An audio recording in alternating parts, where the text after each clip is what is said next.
Clarissa wore her ugliest outfit to scare off her blind date. Instead, she caught the attention of the most dangerous man in Seoul, a Mafia kingpin who fell for her the second she refused to be beautiful for anyone. The bass from the lounge's sound system pulsed through the floorboards like a second heartbeat, slow and deliberate, matching the dread pooling in my stomach. I tugged the brim of my cap lower, the shadows swallowing more of my face, and tried to melt into the leather booth tucked in the darkest corner of this upscale nightmare. The place reeked of money I didn't have. All dark mahogany, amber sconces casting warm pools of light that somehow felt cold, and silence so expensive you could feel it pressing against your skin. My drink sat untouched, condensation pooling on the black marble table. I'd ordered the cheapest thing on the menu 40 minutes ago, and the bartender had looked at me like I'd asked for tap water at a wine tasting. Now I just kept my hands wrapped around the glass, needing something to anchor me before I bolted. My cousin Shanice had orchestrated this disaster. "Just one date, Rissa," she'd begged over FaceTime last week, her voice syrupy with false innocence. "My coworker knows this guy. Successful, private, your type." She'd grinned like she was doing me a favor. "You need to get out of that apartment. When's the last time you even tried?" Tried. The word sat bitter on my tongue. I'd done this on purpose, thrown on my ex-boyfriend's oversized leather jacket, the one that swallowed my frame and hid every curve I'd spent years learning to love. My locks were pulled back in a hasty knot, edges unworked, and I'd skipped makeup entirely except for some cocoa butter on my lips. The jeans I wore were loose, distressed from actual wear, not fashion, and my combat boots were scuffed from real life, not aesthetics. I wanted him to take one look and leave. I wanted this humiliation to end before it started. The lounge smelled like aged whiskey and expensive cologne, undercut by something sharper, ambition maybe, or danger. A couple in the corner spoke in hushed Korean, their conversation punctuated by the clink of crystal. Low jazz played from hidden speakers, the kind of smooth that felt like a threat. The light above my booth flickered once, and I took it as an omen. I was invisible here, safe in my deliberate plainness, my refusal to compete.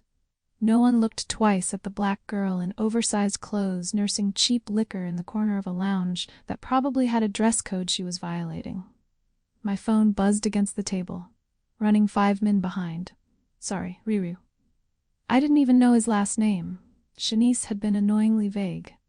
"He's successful," she'd said with that knowing smile. "Very private, Korean. You'll like him." I didn't want to like him. I didn't want to like anyone. The last relationship had gutted me, taught me that beauty was a currency I couldn't afford to trade anymore. Now I lived in a studio where I could hear my neighbor's every phone call, worked double shifts at the boutique just to make rent, and ate rice and beans more nights than I'd admit. Dating required hope, and I'd buried mine deep enough that resurrection wasn't an option. The door opened.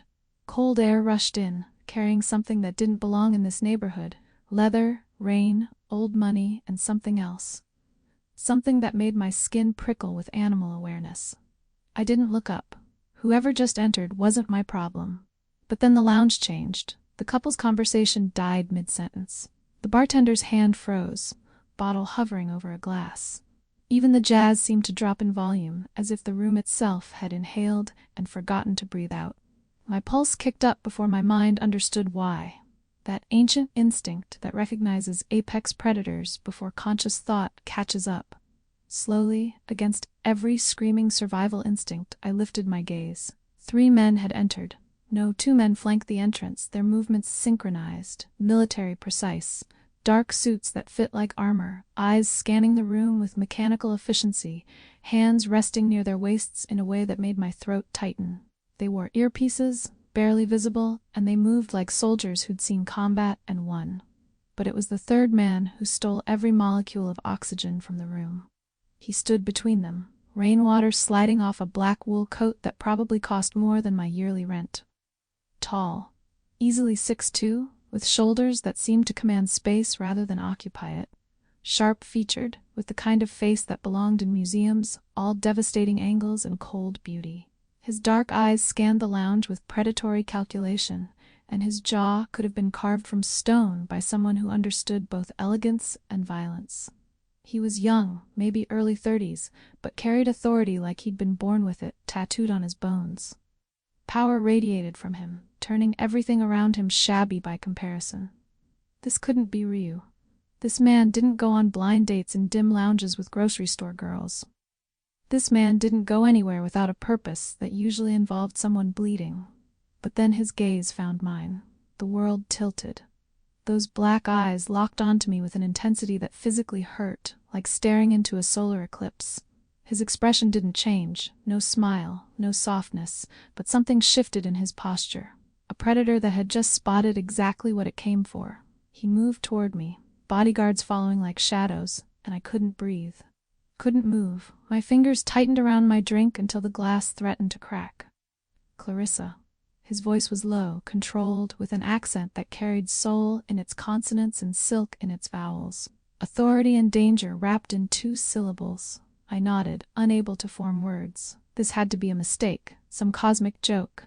Men who looked like this, who moved like this, who made trained bodyguards fall into formation 3 steps behind. They didn't show up for blind dates with women deliberately dressed to repel attention. I'm Ryu Tae-jun. He didn't extend his hand, didn't smile. Just studied me with those penetrating eyes that seemed to catalog every detail. My oversized jacket, my bare face, my bitten nails, my fear. May I sit? Before I could answer, one of the bodyguards was pulling out the chair across from me, checking it, checking the angle to the door, checking everything with trained paranoia. The other had positioned himself near the entrance, blocking it, blocking any escape. Tae-jun sat with fluid grace, unbuttoning his coat to reveal a suit underneath that probably cost more than my car. If I'd had a car. A watch glinted at his wrist, silver, sleek, definitely 5 figures. His hands were elegant but scarred across the knuckles in ways that screamed violence, not accidents. You're not what I expected, he said, his gaze never leaving my face. I found my voice, though it came out smaller than intended. I could say the same. The corner of his mouth twitched. Not quite a smile. Shanice mentioned you worked in retail. That you were reserved. His eyes darkened. She undersold you. I tried for humor, but it died in my throat. My hands were shaking. I hid them in my lap. A server appeared, the same one who'd ignored me for 40 minutes, now practically trembling. Mr. Ryu, sir, what can I get you? Anything. Anything at all. Whiskey. Meat. Nothing for you? This last question was directed at me. I shook my head, mute. Mr. Ryu. The name echoed in my skull, familiar in a way that made nausea rise. Where had I heard it before? News? Warnings whispered in Korean grocery stores? The server vanished. Tae-jun leaned back, still studying me with that unnerving intensity that made me feel like a specimen under glass. You dressed like this on purpose. Not a question. Heat flooded my face. To make me leave, he continued, voice soft but certain. You wanted me to take one look and walk away. My throat went dry. How could he possibly? It won't work. He said it simply, factually, like commenting on the weather. I'm not leaving. Something in his tone made my pulse race, and not entirely from fear, which terrified me more than anything else. Why not? The question came out as a whisper. His eyes darkened impossibly further. When he spoke again, his voice had dropped even lower, intimate and dangerous. Because from the moment I walked through that door and saw you in that corner, trying to make yourself invisible, looking at me like I might devour you whole. He paused, leaning forward slightly. The scent of his cologne reached me, expensive and intoxicating. I knew. Knew what? I whispered. That you're mine. The words hung between us. Absolute. Terrifying. Not a question, not a hope. A declaration, delivered with the confidence of a man who'd never been denied anything in his life. I should have laughed, should have told him he was insane and walked out, but the intensity in his gaze held me frozen, and some dark, starving part of me I'd tried to bury recognized the claim and responded to it. The whiskey arrived. Tae-jun took a sip, never breaking eye contact. Tell me about yourself, Clarissa. There's nothing to tell. My voice barely carried over the jazz. Everything, he corrected, voice softening just slightly. I want to know everything. This was wrong. All of it. The bodyguards, the suit, the way he looked at me like I was something precious he'd just discovered and had zero intention of releasing. I needed to leave, needed to run. But I stayed. And when I opened my mouth to answer, to give him some mundane detail about my boring life, the lounge door burst open. A man stumbled in, soaked despite no rain, wild-eyed and frantic. His gaze landed on Taejun and his face went ghost-white. "Ryu Nim," he gasped in Korean-accented English. "I need the shipment they found." He never finished. One of Taejun's bodyguards had him by the throat, slamming him against the mahogany wall so fast I barely saw the movement. The lounge erupted, chairs scraping, someone's glass shattering, a woman's sharp intake of breath. But Taejun didn't move. His eyes stayed locked on mine, one hand reaching across the table to capture my wrist before I could flee. "Don't," he said quietly, his thumb pressing against my racing pulse. "Don't run from me, Taganjangmi, little Rose. You have nothing to fear." Except I did. Because in that moment, watching this beautiful, terrifying man hold me in place while violence erupted around us and his face remained perfectly calm, I realized 3 things. First, Shanice had set me up with someone dangerous, possibly the most dangerous man in Los Angeles' Koreatown. Second, Ryu Taejun had no intention of letting me walk away from this lounge alone. And third, God help me, I wasn't sure I wanted to. The man against the wall was sobbing now, incoherent apologies spilling from his lips as the bodyguard held him effortlessly in place. My wrist burned where Taejun's fingers circled it. Not painful, but firm enough that I understood the unspoken command. Stay. Everything had changed in under an hour. But to understand how I'd ended up here, trapped in a lounge with a mafia boss who claimed me like property, you'd have to understand how I'd learned to make myself invisible in the first place. Minjun. Taejun's voice cut through the chaos with surgical precision. "Take him to the car. Carefully." The bodyguard, Minjun apparently, nodded once and dragged the sobbing man toward the exit. The other guard opened the door without a word, and they disappeared into the night, leaving behind a lounge full of witnesses who suddenly found their drinks fascinating. Taejun released my wrist slowly, his thumb dragging across my pulse point in a gesture that felt far too intimate for a first meeting.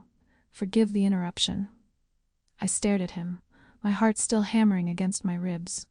"Who are you?" "I told you. Ryu Taejun." "That's not what I mean." My voice came out stronger than I expected, and I clung to that small victory. "What are you?" His eyes flickered with something that might have been approval. "Shanice didn't tell you. She said you were successful. Private." I pulled my hand back into my lap, trying to ignore how cold my skin felt without his touch. "She didn't mention bodyguards or people who burst into lounges terrified of you." "No," he agreed, lifting his whiskey glass. "She wouldn't have. You would have refused to come." The admission landed like a slap. So this was a setup, a carefully arranged introduction. He took a sip, his gaze never leaving my face. It was unnerving, the way he watched me, like I was a puzzle he was determined to solve or a painting he was memorizing. "There's a difference. Not from where I'm sitting." "Then let me explain." He set down his glass with precise care, and I noticed for the first time the scars on his knuckles, raised, white, the kind that came from repeated trauma, from hitting things, or people. "I handle certain business interests, import, export, investments, real estate development in Koreatown and beyond." "That's very vague." "It's meant to be." His mouth curved slightly. "Some of these interests operate in areas that law enforcement finds questionable. I facilitate transactions between parties who prefer discretion. I protect investments. I resolve disputes." The temperature in the room seemed to drop. "You're a criminal." "I prefer entrepreneur, but if we're being crude about it, yes." He didn't look ashamed, didn't look anything except calmly certain, like he was discussing the weather rather than admitting to organized crime. "Does that frighten you?" "Yes." "Good." His thumb traced the rim of his glass. "Fear will keep you cautious. But I need you to understand something, Clarissa. I am not a good man. I've done things that would make you run from this lounge and never look back." He leaned forward slightly, and his cologne reached me again. Expensive, intoxicating, dangerous. But I have never lied about what I am. I wanted to leave. Every rational instinct screamed at me to stand up, walk out, and delete Shanice's number. But something kept me frozen. Maybe fear, maybe shock, or maybe that dark, hungry part of me that heard his words and felt something other than horror. A server appeared with fresh drinks neither of us had ordered. He set them down without making eye contact with Taejun, his hands trembling slightly. Everyone in this lounge knew who Taejun was. Everyone except me. You dressed like this on purpose, Taejun said again, his eyes traveling over my oversized jacket, my bare face, my cap. Not because you couldn't afford better, because you wanted to disappear. Heat crawled up my neck. You don't know anything about me. I know you work at Elite Boutique on Wilshire. I know you take the bus home every night, even though the route isn't safe after dark. His voice remained soft, conversational, but each word landed like a stone in still water. I know you give your lunch to the homeless veteran who sits outside your building. I know you stayed 2 hours late last Tuesday to help an elderly Korean woman find a dress for her grandson's wedding. Ice flooded my veins. You've been watching me. Yes, no explanation, no excuse, just that simple, terrifying confirmation. That's insane, my voice cracked. You're insane. Perhaps. He took another sip of whiskey, perfectly calm while my world tilted sideways. But I needed to know who you were, so I made inquiries, found out about Shanice, found out she'd been trying to set you up for months. His lips curved into something that wasn't quite a smile. It wasn't difficult to convince her to help. Help with what? Stalking me? Meeting you properly. He said it like there was a distinction, like surveillance and orchestrated blind dates existed on different moral planes. I wanted to see you up close, speak with you, understand why I haven't been able to stop thinking about you for 3 weeks. The admission should have terrified me more. Instead, something twisted in my chest, something that felt dangerously close to being seen. I don't understand, I whispered. I'm nobody. I stock shelves and fold clothes for minimum wage plus commission. I live in a studio apartment where I can hear my neighbors' every argument. I eat rice and beans for dinner and shop at thrift stores. I gestured vaguely at his suit, his watch, the bodyguard still stationed at the door. Why would someone like you want anything to do with me? For the first time since he'd entered, something shifted in his expression, something almost like tenderness before the cold mask returned. 3 weeks ago, I saw you leaving work. Late shift. It was raining. His voice softened in a way that made my chest ache. You didn't have an umbrella, so you held your bag over your head and ran for the bus stop. You were soaked, exhausted, but you were smiling at something on your phone. I remembered that night. Shanice had sent me a meme about bad dates. I'd laughed despite the rain, despite everything. I've spent years surrounded by people who perform, Taejun continued, who smile when they're scared, who lie with every breath because they want something from me. Protection, money, status, violence. His eyes bored into mine. But you were just real, smiling in the rain because something genuinely amused you, not performing for anyone, not pretending to be anything you're not. He leaned forward, elbows on the table, bringing his face closer to mine. Do you know how rare that is in my world? How rare you are? My throat had gone completely dry. I reached for the drink the server had brought, something amber and strong, and took a sip that burned all the way down. I've watched you these past weeks, Taejun said, his voice dropping even lower. I've seen you exist in a world that has clearly not been kind to you. I've seen the way you move through life, guarded but not cruel, tired but not broken. And tonight, when you walked in here dressed like you wanted to be invisible, trying so hard to make yourself undesirable. He paused, something dangerous glinting in his eyes. You became the most captivating woman I've ever seen. You're insane, I said again, but the word came out weaker this time. Probably. He sat back, his composure returning like armor sliding into place. But I'm also honest, which is more than most people in your life can say. The accusation stung because it was true. How many men had I dated who'd lied about wanting to know me when all they'd really wanted was the image I projected? How many times had I performed femininity like a second language, exhausting myself to be desirable, only to be discarded when I revealed anything real? Taejun had seen me trying to be ugly and wanted me anyway, had seen me trying to disappear and refused to look away. What do you want from me? I asked, my voice barely audible. Everything. The word landed with absolute certainty. But we'll start with dinner. This is dinner. This is an interrogation. He signaled to someone I couldn't see, and within seconds the server appeared with menus. Actual dinner involves food. You haven't eaten since your shift ended 6 hours ago. Another detail he shouldn't know. Another boundary he'd already crossed. "I'm not hungry." "You're terrified," he corrected. "There's a difference. Order something. Anything. It's already paid for." I wanted to argue, to assert some control over the situation spinning wildly out of my grasp, but my stomach betrayed me with a low growl, and something that might have been amusement flickered across Taejun's face. I ordered the cheapest entree I could find. Taejun ordered nothing, just watched me with that unnerving intensity while I tried not to squirm under his gaze. "Why the tomboy look?" he asked after a moment. "And don't tell me it's about money. I've seen your closet." The invasion of privacy should have made me angrier, but I was too tired to maintain the outrage. Because men like pretty. Men want soft and feminine and accommodating. I pulled the cap lower over my eyes. "I wanted you to see me like this and leave." "Men like what they're conditioned to like," Taejun said. "I like women who know who they are. Women who don't perform for my approval." His eyes darkened. "I like you, Clarissa, exactly as you are. Exactly as you're trying not to be." The words settled over me like a blanket I wasn't sure I wanted. Comfort and suffocation all at once. The food arrived. I ate mechanically, tasting nothing, while Taejun asked questions about my work, my family, my life. Normal first date questions made horrifying by the context. He already knew most of the answers. He was just seeing if I'd lie. I didn't. What was the point? "There's something you should know," Taejun said as I pushed away my half-eaten plate. His voice had changed, gone colder, more careful. "The man who came in earlier, the one Minjin removed, he was followed here, which means people now know I'm at this location, people who might want to know why." My stomach clenched.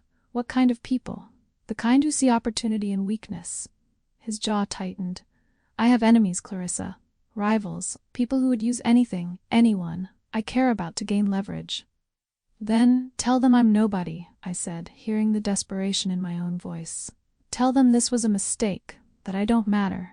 It's too late for that." He reached across the table, his fingers finding mine again. This time I didn't pull away. "They've already seen us together. Already taken photos, most likely. By morning, everyone in my world will know that Ryu Taejun spent the evening with an unknown woman." "This is your fault," I whispered. "You did this. You watched me, set this up, and now you're telling me I'm in danger because of your choices." "Yes, no apology, no regret, just that simple, devastating confirmation. Which is why I can't let you leave alone. I'm going home. Your apartment has 3 entry points, windows that don't lock properly, neighbors who wouldn't hear you scream over their own noise." He said it calmly, like he was discussing architecture, rather than revealing that he'd thoroughly surveilled my living situation. "It's not secure." "How do you?" I stopped, closing my eyes.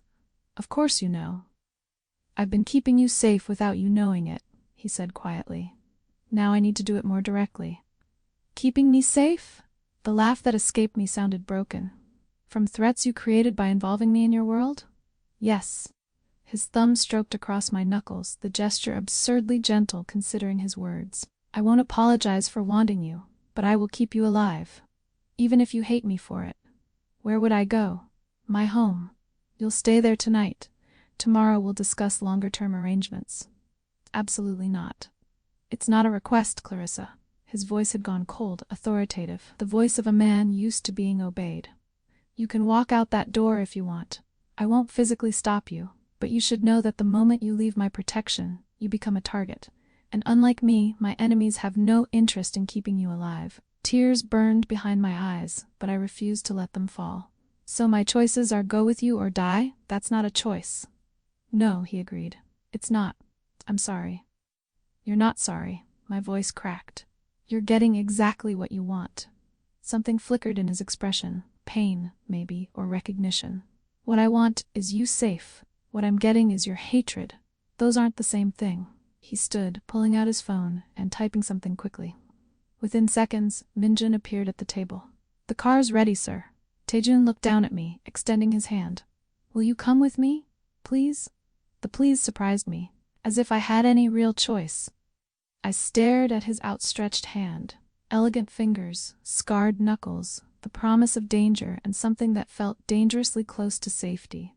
Everything rational screamed at me to refuse, to run, to take my chances on the street, rather than in the gilded cage he was offering. But I thought about my apartment with its broken locks, about walking home alone on streets that had never been safe, about all the times I'd made myself invisible just to survive, and I took his hand. His fingers closed around mine, warm, solid, possessive, and I knew with absolute certainty that my life had just changed forever. I just didn't know yet if I'd been saved or captured. "I need to know one thing," I said as he helped me to my feet, his coat materializing around my shoulders, heavy and expensive and smelling like him. "That man from 3 weeks ago, the one you saw smiling in the rain, did you fall for her? Or did you just decide you wanted to own her?" Taejun stopped, his hand still clasping mine, and looked at me with an intensity that made my breath catch. "I don't know yet," he said with brutal honesty. "But I promise you this, Taganjangmi, I'll figure it out, and when I do, I'll tell you the truth, even if it's the one that makes you leave." It wasn't the answer I wanted, but it was perhaps the only honest thing anyone had ever said to me on a first date. The lounge's back exit opened into an alley where rain had started to fall. Light, barely a mist, but enough to make the cobblestones shine like black glass under the security lights.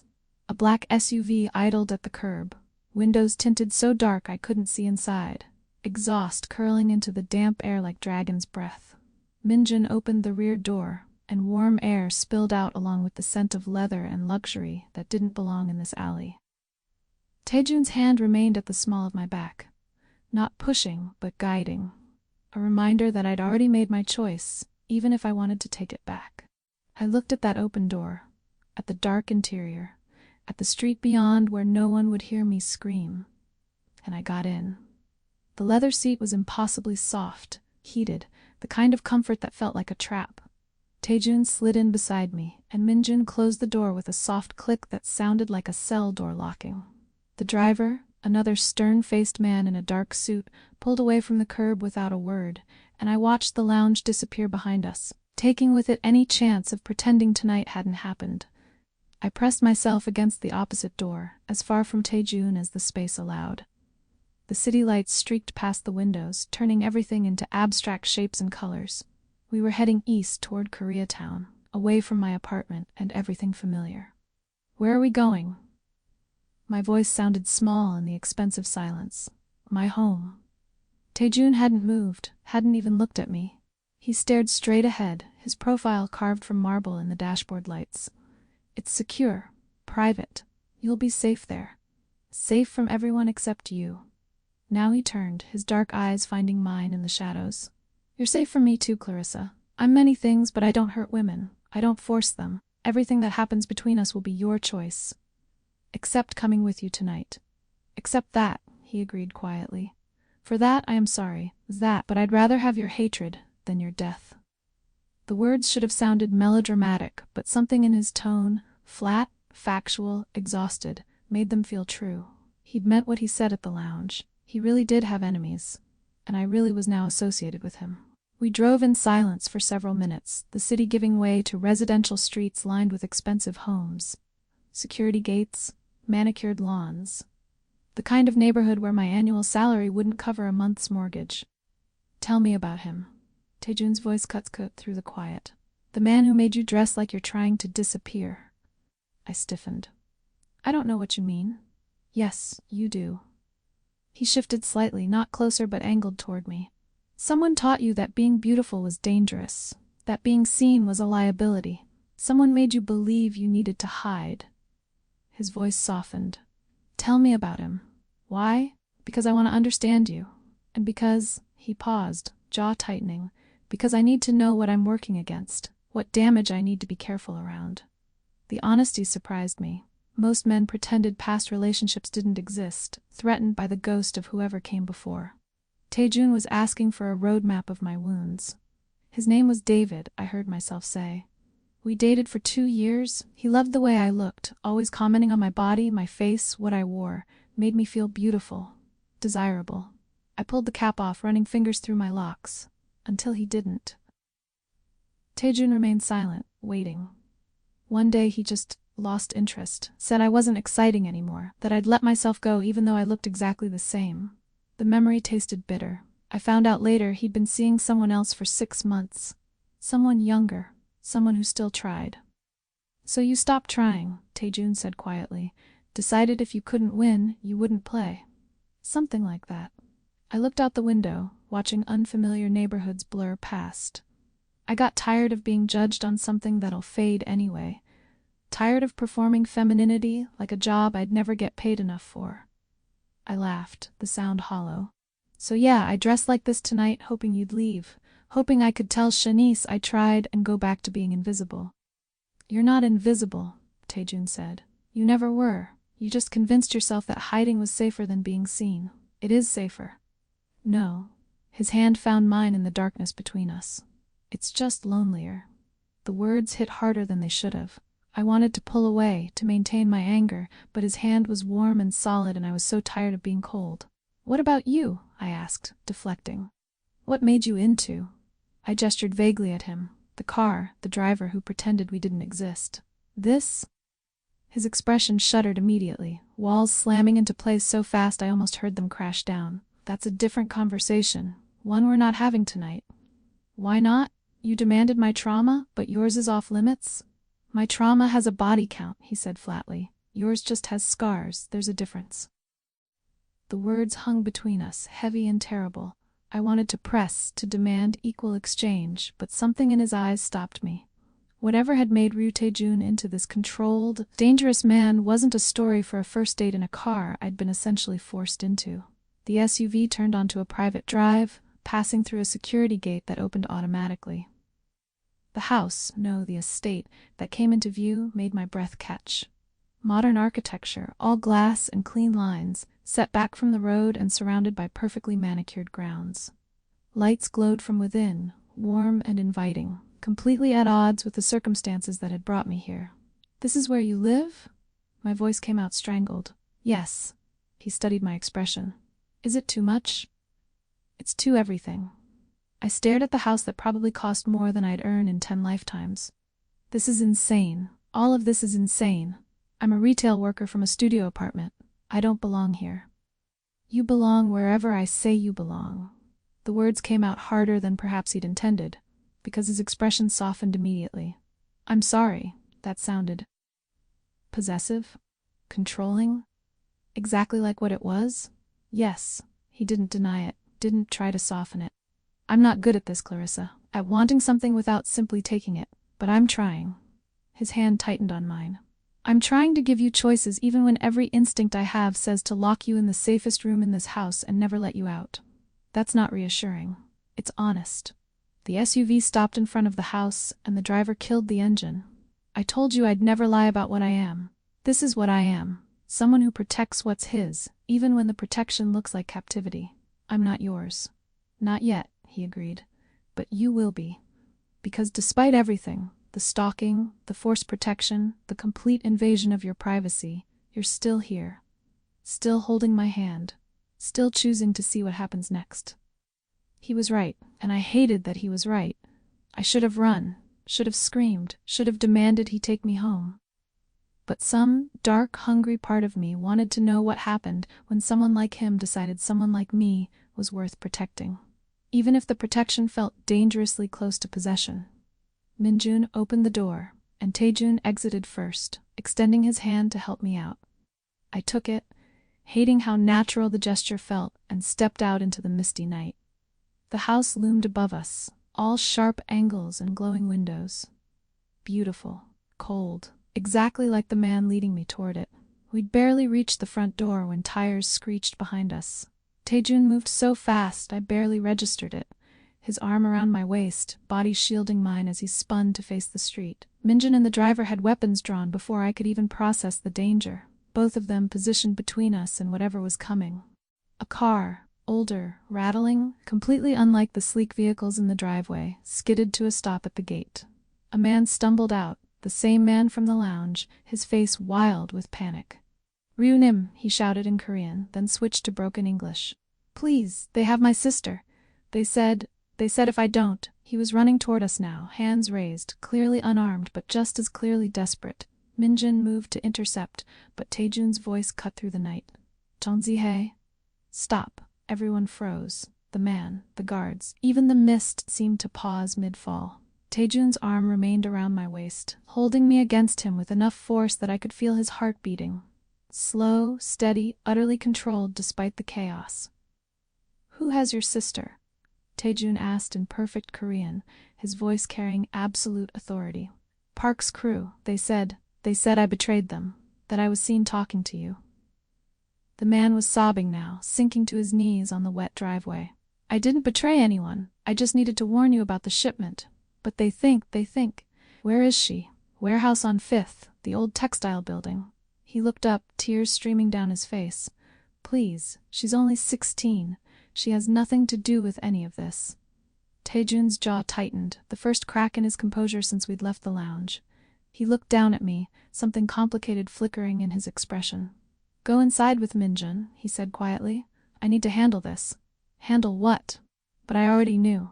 Could see it in the way his whole body had shifted, become something harder, more dangerous. "You're going after her." "Yes. You can't just—" I stopped, realizing how absurd the word sounded. Of course he could. This was his world. Violence and rescue and terrible choices made in the dark. What if it's a trap? It probably is. He released me, stepping back, and the loss of his warmth made me shiver. "Which is why you need to be inside. Behind walls, where Park can't use you against me. I don't even know who Park is. You don't need to." He signaled to Minjun, who immediately moved to my side. "Take her inside. Don't leave her alone. If anyone other than me tries to enter, you know what to do." Minjun nodded once, his face grim. Taejun looked at me one more time, his hand coming up to cup my face with surprising gentleness. "I'll be back, I promise." "You don't owe him anything," I said, hating the fear I heard in my own voice. "You don't even know if his sister is real." "I don't." His thumb brushed across my cheekbone.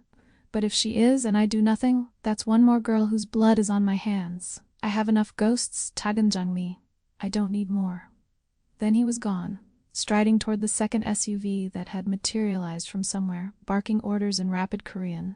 The sobbing man stumbled after him, still on his knees, still pleading. Minjun's hand closed around my elbow. "We need to go inside, Miss Pembroke." "He could die," I whispered, watching Taejun disappear into the vehicle. "He could," Minjun agreed. "But he won't. He never does." The words didn't comfort me as much as they should have, because standing in that driveway, watching SUVs peel away into the night toward violence, I couldn't imagine. I realized something terrifying. I cared whether Ryu Taejun came back. After everything, the stalking, the forced protection, the complete destruction of my normal life, I cared if he lived or died. And that scared me more than anything else that had happened tonight. Minjun guided me inside, into warmth and luxury that felt like a museum. The house was beautiful, minimalist, expensive, cold. Not a home. A fortress dressed as elegance. "He'll be fine," Minjun said quietly, locking the door behind us with approximately 17 different mechanisms. "Boss always comes back." "Until he doesn't," I said. Minjun didn't argue. We both knew I was right. I sank onto a pristine white sofa that probably cost more than my car if I'd had a car, and waited. For Taejun. For answers. For my life to make sense again. I was still waiting when the sun came up. I must have fallen asleep on the couch, because I woke to sunlight streaming through floor-to-ceiling windows and the smell of coffee. My neck ached from the awkward angle, and for a blissful moment I thought maybe it had all been a nightmare. The lounge. Taejun. The man begging for his sister's life while I stood helpless in a driveway that cost more than my yearly rent.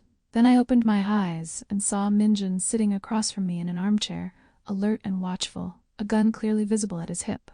Not a nightmare. My new reality. "What time is it?" My voice came out hoarse. 7:30. Minjun stood, moving with military precision toward what I assumed was the kitchen. "Coffee? Is he back?" I sat up, my borrowed, stolen jacket sliding off my shoulders. "Is Taejun back?" "An hour ago. He's upstairs. Sleeping." Minjun returned with a cup of coffee already prepared. Cream, no sugar, exactly how I took it. Another detail Taejun had observed and shared. "The girl is safe. Her brother is handled." Handled? The word tasted ominous. "Alive," Minjun clarified, reading my expression. "Boss doesn't kill people who come to him for help, but the brother won't be working for Park anymore, or anyone." I didn't ask what that meant. Didn't want to know. The coffee was perfect.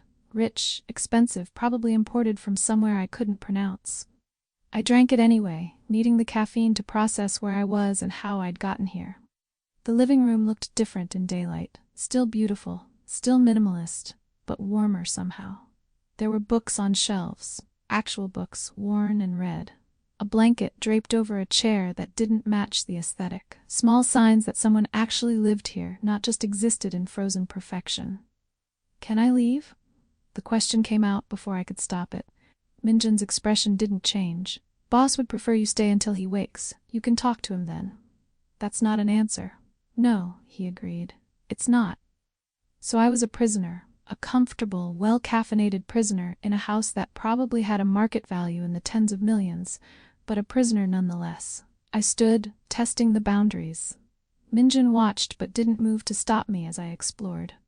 The living room opened into a kitchen that looked like it belonged in a magazine. All marble countertops and commercial-grade appliances that probably never got used. A hallway led to what seemed like a home office, the door closed.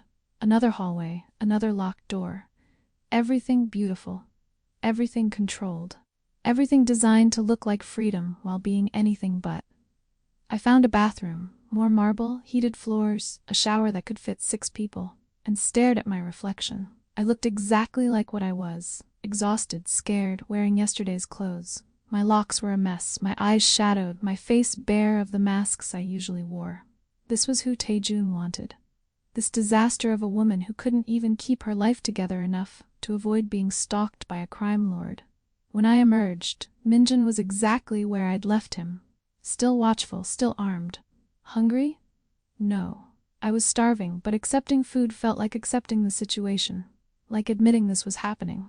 Boss left instructions. You're to eat, shower, rest. He'll speak with you when he wakes. And if I refuse, then you'll be hungry, dirty, and tired when he wakes.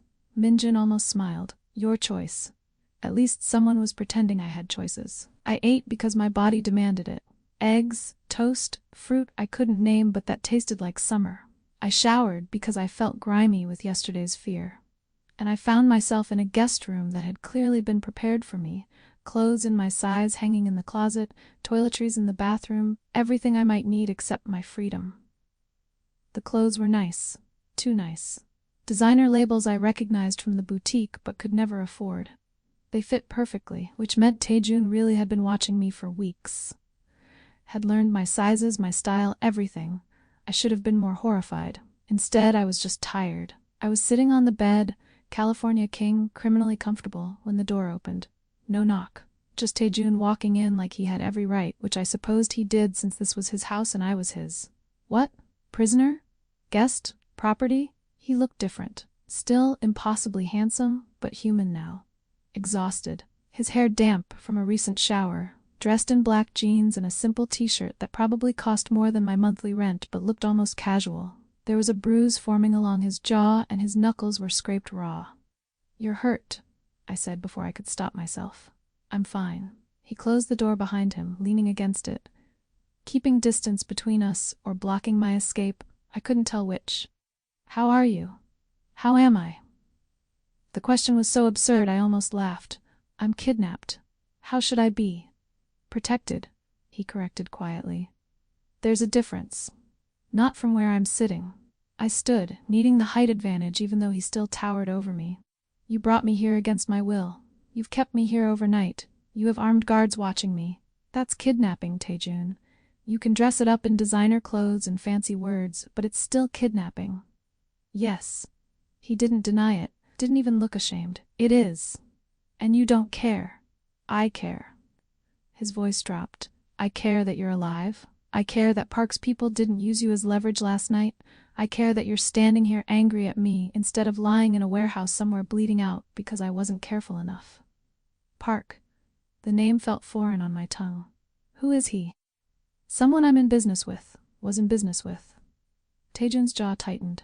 There was a disagreement about territory, about shipments. He's been looking for ways to hurt me, and last night I handed him one. Me. You. He moved closer, and I forced myself not to step back. The moment we were seen together, you became valuable. Not as a person. Park doesn't care about that, but as leverage. As something he could take from me. You barely know me. That doesn't matter. He stopped, just out of reach, hands in his pockets like he was restraining himself from touching me. What matters is that I was seen caring, that I left a public place with you, that I brought you here. His eyes bored into mine. In my world, that's as good as a declaration. You're mine to protect, which means you're his to target. Then tell him I'm nothing. My voice cracked despite my attempts to keep it steady. Tell him this was a mistake. Let me go home and pretend this never happened. I can't. The words came out flat, final. Even if I wanted to, and I don't, it's too late. By now, every crew in Koreatown knows about you. The girl Ryu Tae-jun kept, the woman he brought home. He moved closer, close enough that I could smell his soap, see the flecks of amber in his dark eyes. You can hate me for it, but you're safer here than you would be anywhere else. Safe? I laughed, the sound sharp and broken. I don't feel safe, I feel trapped. Good. His hand came up, cupping my face with that same gentle intensity that made me want to lean into his touch and recoil from it simultaneously. Because you are. But you're trapped with someone who will die before he lets anyone hurt you. That's more than most people get. That's not comforting. It's not meant to be. His thumb brushed across my cheekbone, and I hated how my body responded, leaning into the touch despite everything. It's just true. I pulled away, putting the bed between us. What happens now? Do you keep me here forever? Do I just give up my life, my job, my apartment? Your apartment is being watched by Park's people. They broke in last night. His voice remained calm, factual, like he was discussing weather instead of home invasion. Tore the place apart looking for information about who you are, what you mean to me. Ice flooded my veins. My things are already here. Minjun collected what could be saved. He gestured vaguely toward the closet. Your laptop, photos, clothes, anything with sentimental value. You went through my things. I had people go through your things, he corrected, to keep them safe. That's not better. My voice rose, months of exhaustion and fear and rage finally breaking through. You don't get to just rearrange my life because you decided I'm worth protecting. You don't get to spy on me and stalk me and bring me here and call it care. You're right. The agreement surprised me. I don't. But I did it anyway, because the alternative was letting Park take you, and that was never an option. Why? The question came out broken. Why me? Why any of this? Tae-jun was quiet for a long moment, something warring in his expression. When he finally spoke, his voice was softer than I'd ever heard it. Because when I saw you smiling in the rain 3 weeks ago, it was the first time in years I felt anything other than control. He moved around the bed slowly, giving me time to run if I wanted. My entire life is calculated. Every decision, every action, every relationship, all of it designed to maintain power, to protect territory, to survive. But you, he stopped in front of me, close enough to touch but not touching. You were real, unguarded, genuinely happy despite everything working against you. And I thought, maybe if I could be near that, near you, maybe I could remember what it felt like to be human. That's not love, I whispered. That's obsession. Yes, he agreed. It is, and I'm not proud of it. But I'm not apologizing for it either. His hand found mine, fingers intertwining. I know this is wrong. I know I've taken choices away from you. But I also know that you're alive right now because of the choices I made. And I'll make them again, every time. I wanted to pull away, wanted to scream and rage and demand my freedom. But standing there, looking at this beautiful, broken man who'd turned my life upside down to keep me safe from dangers I didn't even know existed, I couldn't summon the energy. What do you want from me? I asked finally. Time. His thumb stroked across my knuckles. Time to prove that this isn't just possession. Time to show you that I can be someone worth choosing, not just someone who chose you. He paused. And rules, if that would help. Boundaries, whatever you need to feel less like a prisoner and more like what? Like someone who's protected, not owned. The distinction felt paper thin, but it was something. I want honesty, I said. No more surveillance, no more secrets. If you know something about me or about threats to me, you tell me, immediately. Agreed. I want freedom of movement. I can't stay locked in this house. I'll go insane. Agreed, with supervision. Minjun or another guard goes with you. Non-negotiable. I hated that I was negotiating at all, but at least it was something. I want access to my phone, my email, My life. Your phone was compromised. Park's people were tracking it. He reached into his pocket, pulling out a new phone, sleek, expensive, already set up. Everything's transferred, same number, but encrypted, untraceable. And you can't monitor it. He hesitated. I can promise I won't unless there's a direct threat to your safety. That's not the same as not being able to. No, he agreed.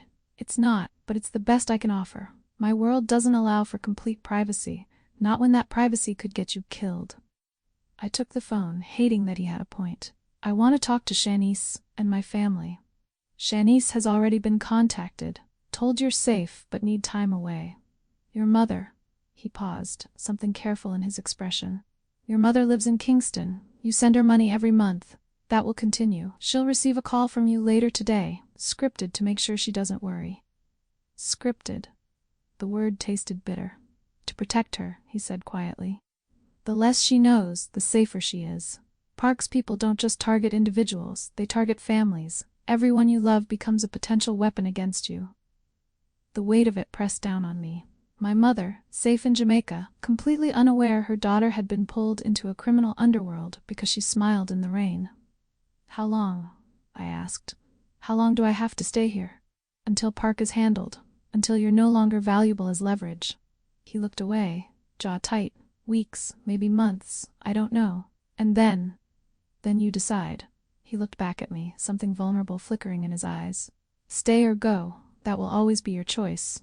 Once you're safe, once the threat is neutralized, you can walk away. I won't stop you. Why should I believe that? Because I'm telling you the truth. His hand tightened on mine. And because if I wanted to just keep you, I wouldn't be negotiating boundaries. I'd just lock you in this room and visit when I wanted. But I'm not. Because what I want, what I really want, is for you to choose this. Choose me. Not because you're scared or trapped, but because you want to. I don't even know you. Then get to know me. He pulled me closer, his other hand coming up to cup my face. I have time.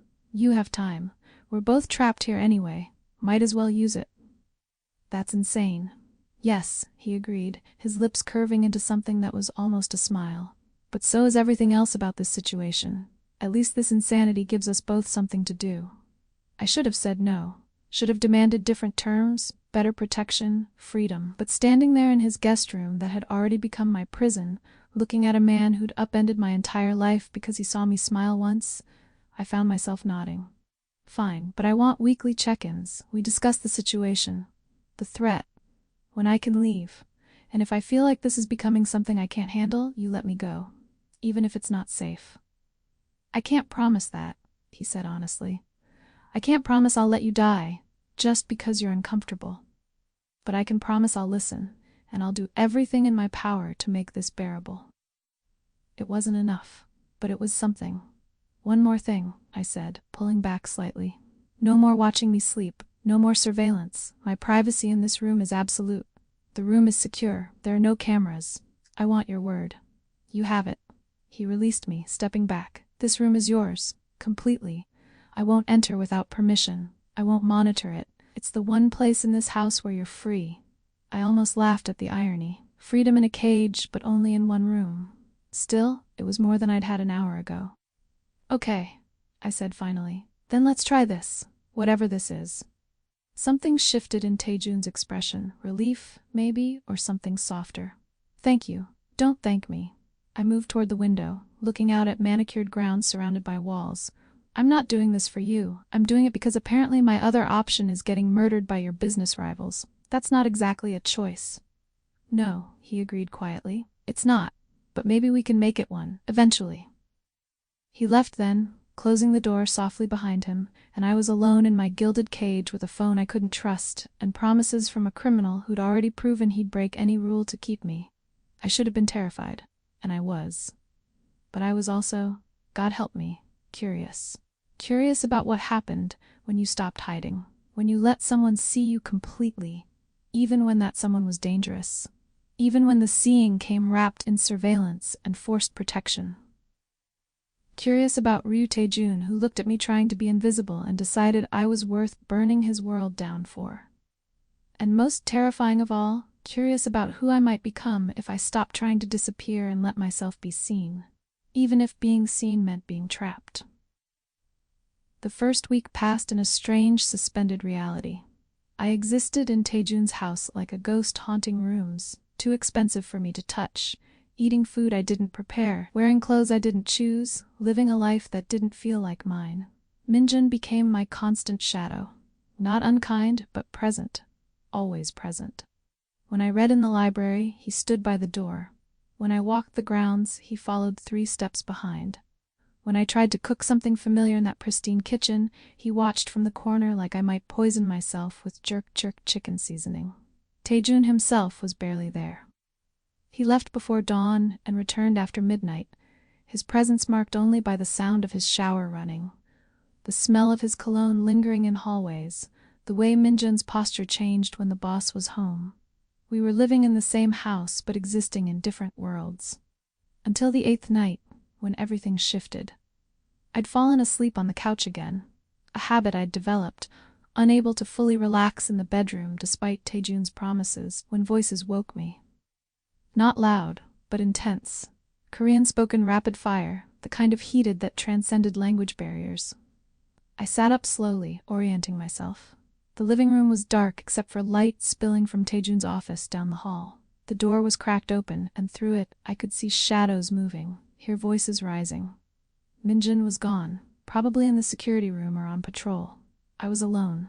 I should have stayed on the couch, should have covered my ears and pretended I heard nothing. But 8 days of isolation and uncertainty had worn down my self-preservation instincts. I crept closer to the office, staying in the shadows. Can't keep avoiding this. A man's voice, older, authoritative, speaking English now, probably for the benefit of whoever else was in the room. Park is escalating. He hit 2 of our distribution points last night. Took out 6 of our men. He's not backing down. I'm aware. Taejun's voice, cold and controlled. I was there. Then you know we need to respond. Hard, fast, show him we're not weak. Responding with violence just proves we're scared. Taejun's shadow moved behind the desk. Park wants me emotional, wants me to make mistakes. I won't give him that. You already made a mistake. Another voice, younger, sharper. You brought a woman home. Let everyone see you care about something other than business. That's blood in the water, Taejun. You know that. Watch your tone, Jae-sung. Or what? You'll protect her the way you protected. The sound of impact, flesh on wood, made me flinch. When Taejun spoke again, his voice had dropped to something lethal. Finish that sentence, and we'll find out exactly how much control I have left. Silence. Heavy and suffocating. I'm handling Park, Taejun continued, his voice returning to that eerie calm. And I'm protecting what's mine. Those 2 things are not mutually exclusive. Anyone who has a problem with that can leave. Right now. No consequences. No one moved. No one spoke. Good. Then we proceed as planned. Quietly. Carefully. We don't give Park what he wants. We don't give him anything except the realization that coming for me was the last mistake he'll ever make. The older voice again, softer now. And the girl? What happens when Park makes his move? Because he will, Taejun. He's probably already planning it. Then he'll learn what happens to people who touch what belongs to me. The possessiveness in those words should have terrified me. Instead, they stirred something complicated in my chest. Anger at being referred to as property, but also something darker. Something that responded to the absolute certainty in his voice. This isn't like you, Jae-sung said quietly. You don't get attached. You don't let anything compromise operations. But her, she's already changing how you move, how you think. That's dangerous. I know.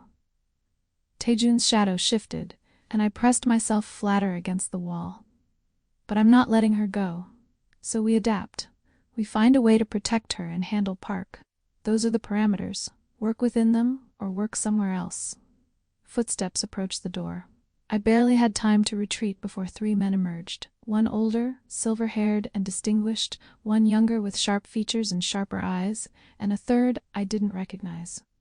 They all paused when they saw me standing in the hallway, clearly having been listening. The older man's expression didn't change. The younger one, Jae-sung, looked furious. The third just looked curious. Miss Pembroke. The older man's English was impeccable, accent minimal. Forgive the late-night disturbance. Business matters. Business that involves people wanting to kill me, I said, finding my voice. I think I have a right to hear it. Jae-sung scoffed. You have a right to nothing except whatever Taejun decides to give you. Jae-sung. Taejun's voice carried from the office, quiet but absolute. Apologize. For what? Speaking truth? Now. The younger man's jaw tightened, but he bowed slightly in my direction. My apologies, Miss Pembroke. That was inappropriate.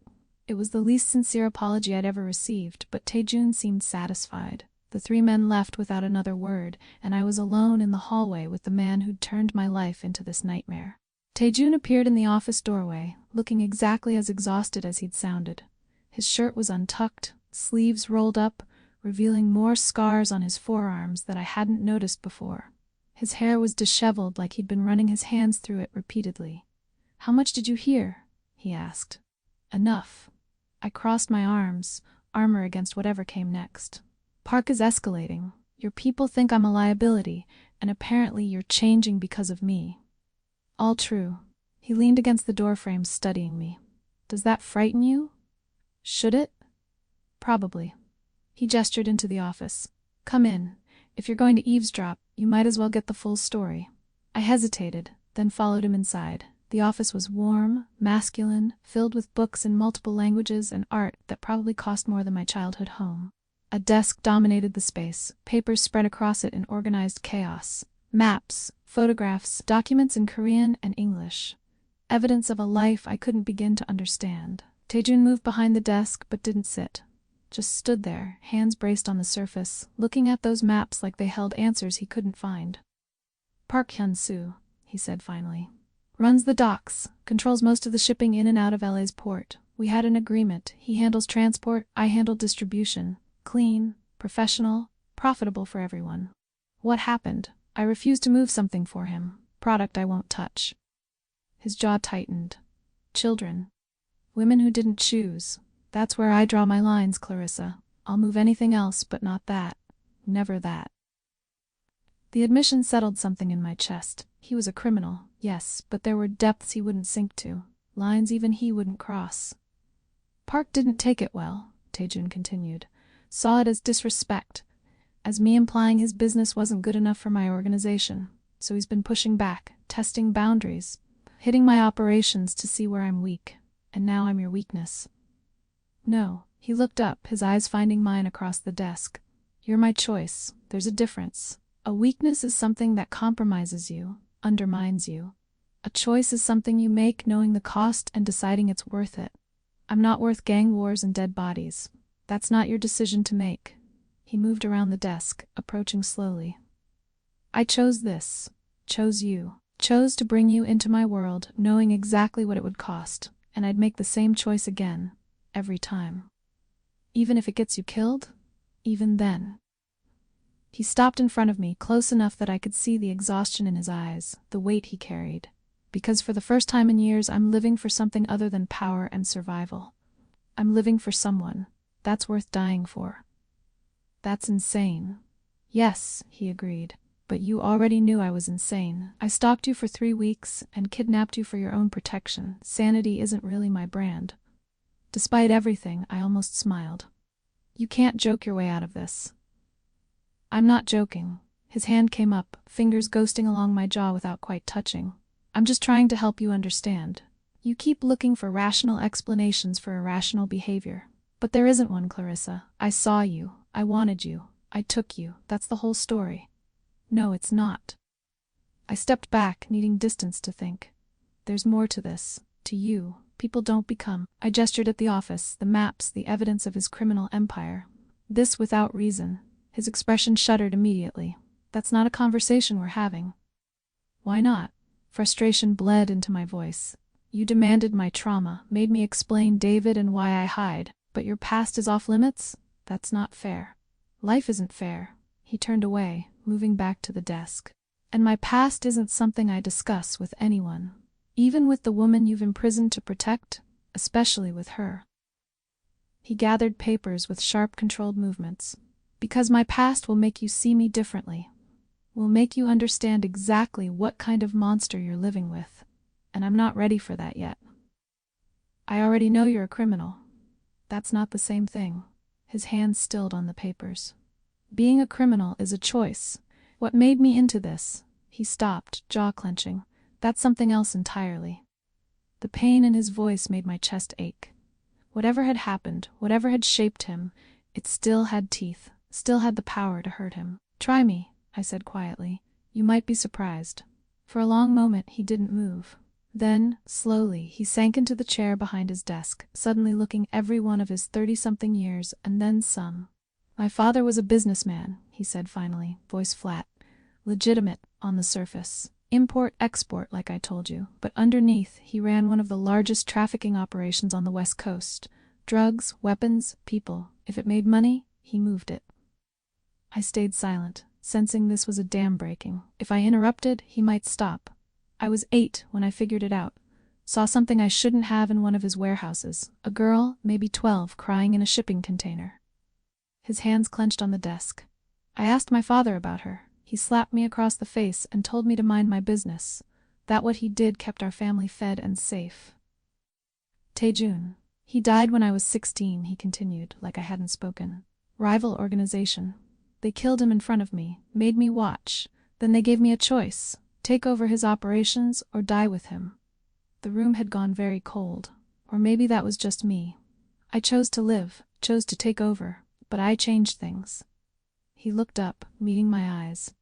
"No trafficking, no children, no one who didn't choose this life willingly. I rebuilt everything my father created into something I could live with. Something that didn't make me want to put a gun in my mouth every morning." "Jesus," I whispered. "He's not really listening to people like me." The ghost of a smile crossed his face. "But I tried. I tried to be different, to draw lines my father never drew, to prove that you could be powerful without being monstrous." "And Park?" "Park wants to be my father, wants to move everything, ethics be damned. When I refused, he saw weakness, saw someone he could push." Taejun's voice had gone cold again. "He's wrong. What I have isn't weakness, it's the only thing keeping me human." I moved closer, drawn by the raw honesty in his words. "You could have told me this, instead of keeping me in the dark." "And say what? That I'm the son of a trafficker, trying to be better but still running a criminal empire?" He laughed, the sound bitter. "That's not exactly the kind of thing that makes women want to stay." "You think I'm that shallow? I think you're smart." He stood, moving around the desk again. "Smart enough to run from someone who has blood on his hands, even if he's trying to wash them." "My hands aren't exactly clean either," I said quietly. "Maybe not with blood, but with silence. Complicity. All the times I saw something wrong and looked away because it was easier, because acknowledging it would cost me something." "That's not the same, isn't it?" I cut him off. "We all make choices to survive. Yours just look different than mine. More dramatic, more violent. But at the core, we're both just trying to get through life with as few regrets as possible." He stared at me like I'd spoken another language. "You should hate me. Probably." I closed the distance between us, something reckless rising in my chest. "But I don't. I'm furious with you. Yes, I resent what you've done to my life, absolutely. But hate?" I shook my head. "That requires you to be a monster. And monsters don't refuse to traffic children. Monsters don't look this tired from trying to do the wrong thing the right way." "Clarissa." My name came out rough, almost desperate. "I'm not saying I forgive you," I continued quickly. "I'm not saying any of this is okay. But I understand now why you took me, why you're so paranoid about protection. You've spent your whole life trying to be different from your father, and you're terrified you'll fail, that you'll become him. I am him." The words came out flat. "I run his empire, use his connections, sleep in his house." "This is his house?" Taejun nodded, something bitter crossing his face. "I kept it. Don't ask me why. Maybe to punish myself. Maybe to remind myself what I'm running from." He looked around the office. "Everything he built, I'm standing on top of it." "How is that different?" "Because you chose to change it," I said. "You had power, and you used it to draw lines. To say this far, no further. That's not weakness, Taejun. That's strength." He closed his eyes, and when he opened them again, they were bright with something that looked dangerously close to tears. "You're the first person who's ever said that." "Then you're surrounded by the wrong people." "I'm surrounded by criminals and killers. Of course they're the wrong people." He reached out, his hand finding my face, thumb brushing across my cheekbone in that gesture I was starting to recognize. But you're here now, and you're not running. Why? I don't know, I admitted. Maybe Stockholm Syndrome. Maybe exhaustion. Maybe I'm just tired of running from things that scare me. I leaned into his touch just slightly. Or maybe I see something in you that you don't see in yourself. What's that? Someone worth saving. The words hung between us, heavy with meaning neither of us was ready to fully acknowledge. I need to make some things clear, I said, before the moment could become something I wasn't ready for. If I'm going to stay here, really stay, not just because I'm trapped, then we need rules. Real ones, not just boundaries about my room and surveillance. Tell me. His hand dropped from my face, but he stayed close. Whatever you need. Honesty. Complete. You don't get to keep secrets about threats or business or anything that affects me. If Park's planning something, I know about it.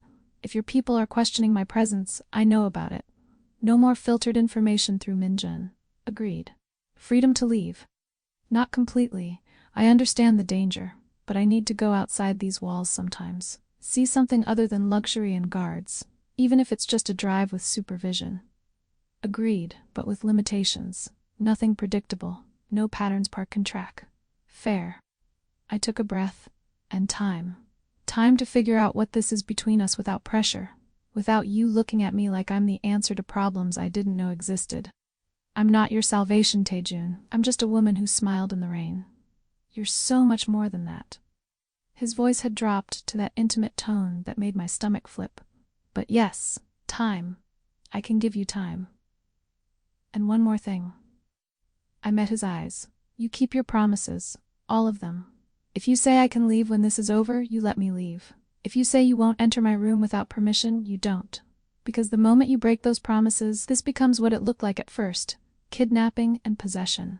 And I won't stay for that. Danger or no danger. Something flickered in his expression. Fear, maybe, at the thought of me leaving. But he nodded. You have my word. Every promise I make to you, I keep. Even the ones that hurt me. Okay. I stepped back, suddenly aware of how close we'd been standing. Then I'll stay. Temporarily. Until Park is handled. And we'll see what happens after that. Thank you. He said it quietly, but with so much weight I felt it in my bones. Don't thank me yet. I moved toward the door. You might regret it when you realize I'm not as easy to live with as I look. Clarissa. His voice stopped me at the threshold. For what it's worth, I already knew that. It's part of why I wanted you. I looked back at him, this complicated, dangerous man who'd turned my life upside down because he saw something real in me. Good, I said. Because I'm done performing for anyone, including you. Good. He almost smiled. I never wanted the performance, just the woman underneath it. I left before the moment could become more than I was ready to handle, but I felt his gaze following me all the way down the hall. Something had shifted tonight. Boundaries had been drawn and crossed simultaneously. Lines had been established even as the space between us narrowed. I was still a prisoner in this house, still trapped by danger I didn't fully understand. Still living with a man who'd stalked and kidnapped me for my own protection. But for the first time since walking into that lounge 8 days ago, I felt like maybe, just maybe, I was choosing this. Choosing to stay and see what happened when you stopped hiding from dangerous men and started demanding they meet you where you were. It was terrifying and exhilarating and probably deeply unwise. But it was mine, my choice, my terms. And that made all the difference. 3 months. That's how long it took for the walls of Taejun's estate to start feeling less like a prison and more like a strange kind of home I wasn't ready to name. The first month was negotiations and careful boundaries. Taejun kept every promise. I moved freely through the house and grounds, always with Minjun or another guard, but never alone with Taejun unless I invited it. He shared information about Park's movements, the escalating tensions, the close calls I hadn't even known about. His honesty was brutal and comprehensive, giving me enough information to be terrified, while somehow making me feel safer than hiding in ignorance. The second month was when things changed. We started having dinner together. Not dates, we both insisted. Just practical cohabitation. 2 people living in the same house who happened to eat at the same time.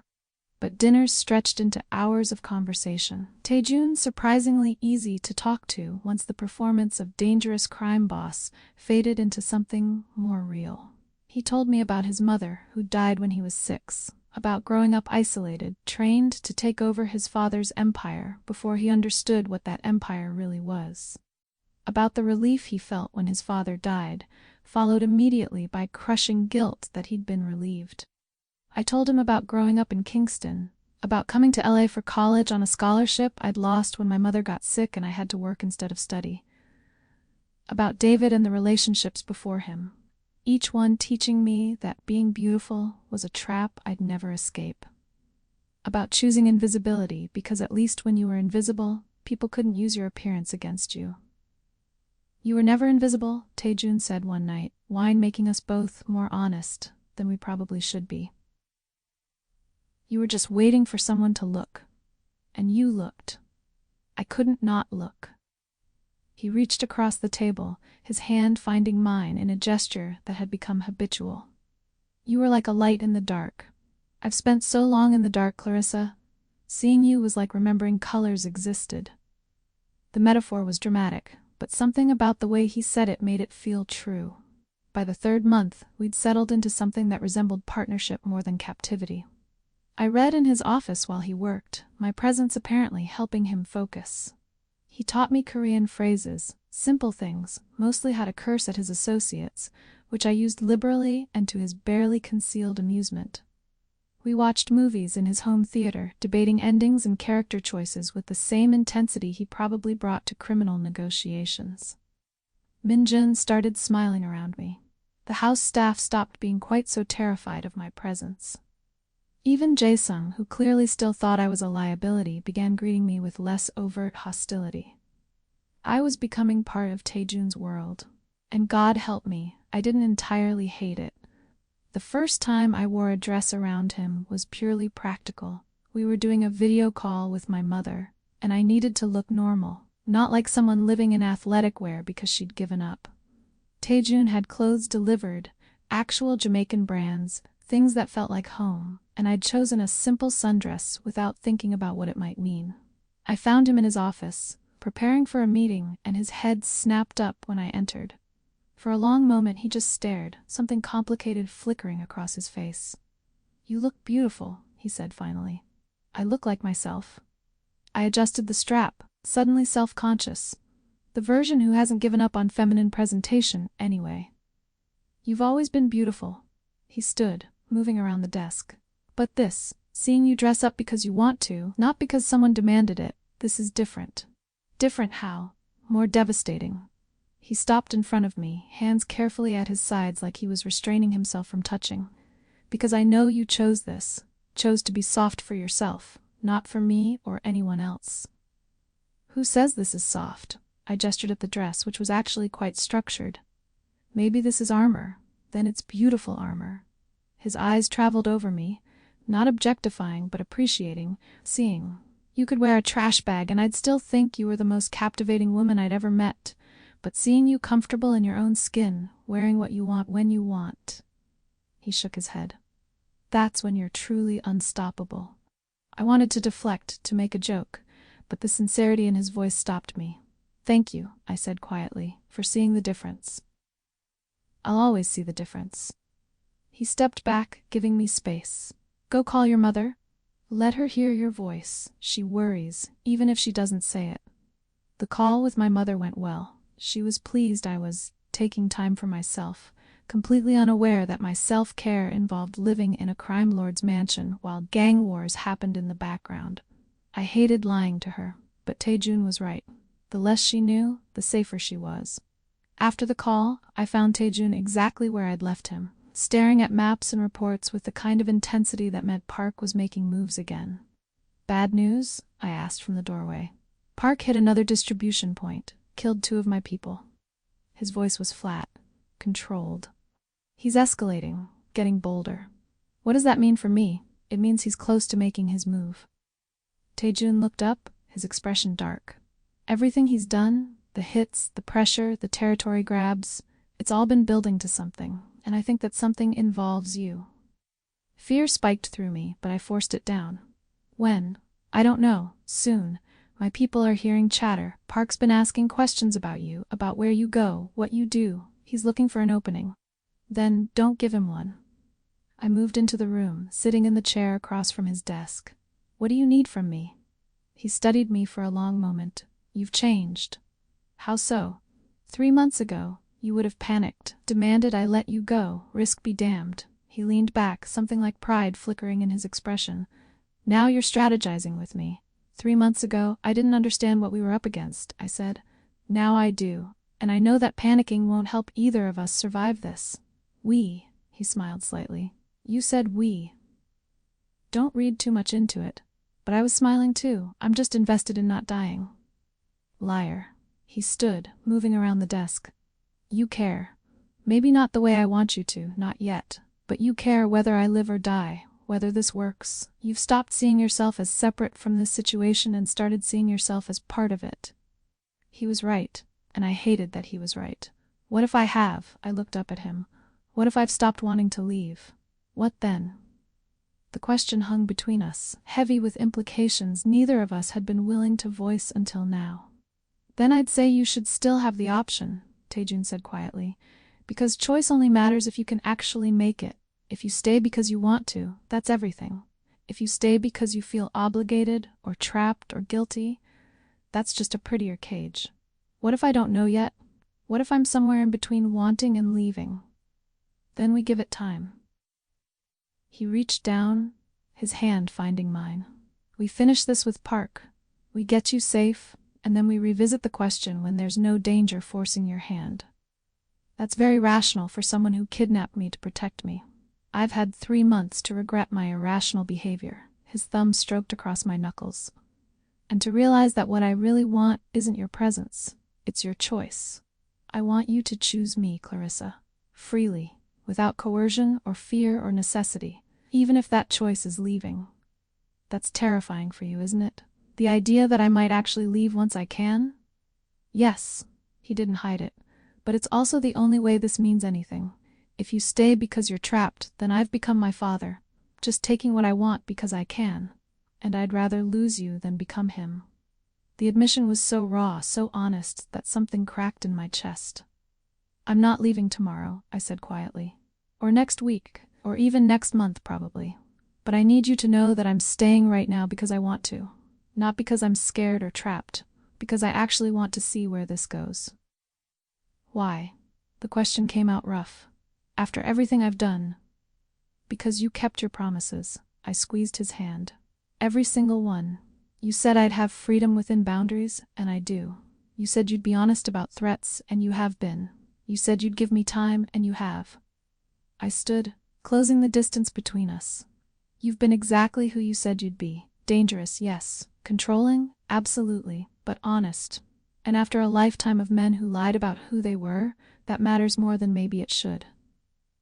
Clarissa, I'm not saying I love you. I needed to be clear about that. I'm not even saying I trust you completely, but I'm saying I see you, the real you. Not the criminal or the boss or the man who thinks he's his father's son. Just you. And I like what I see, even the parts that scare me.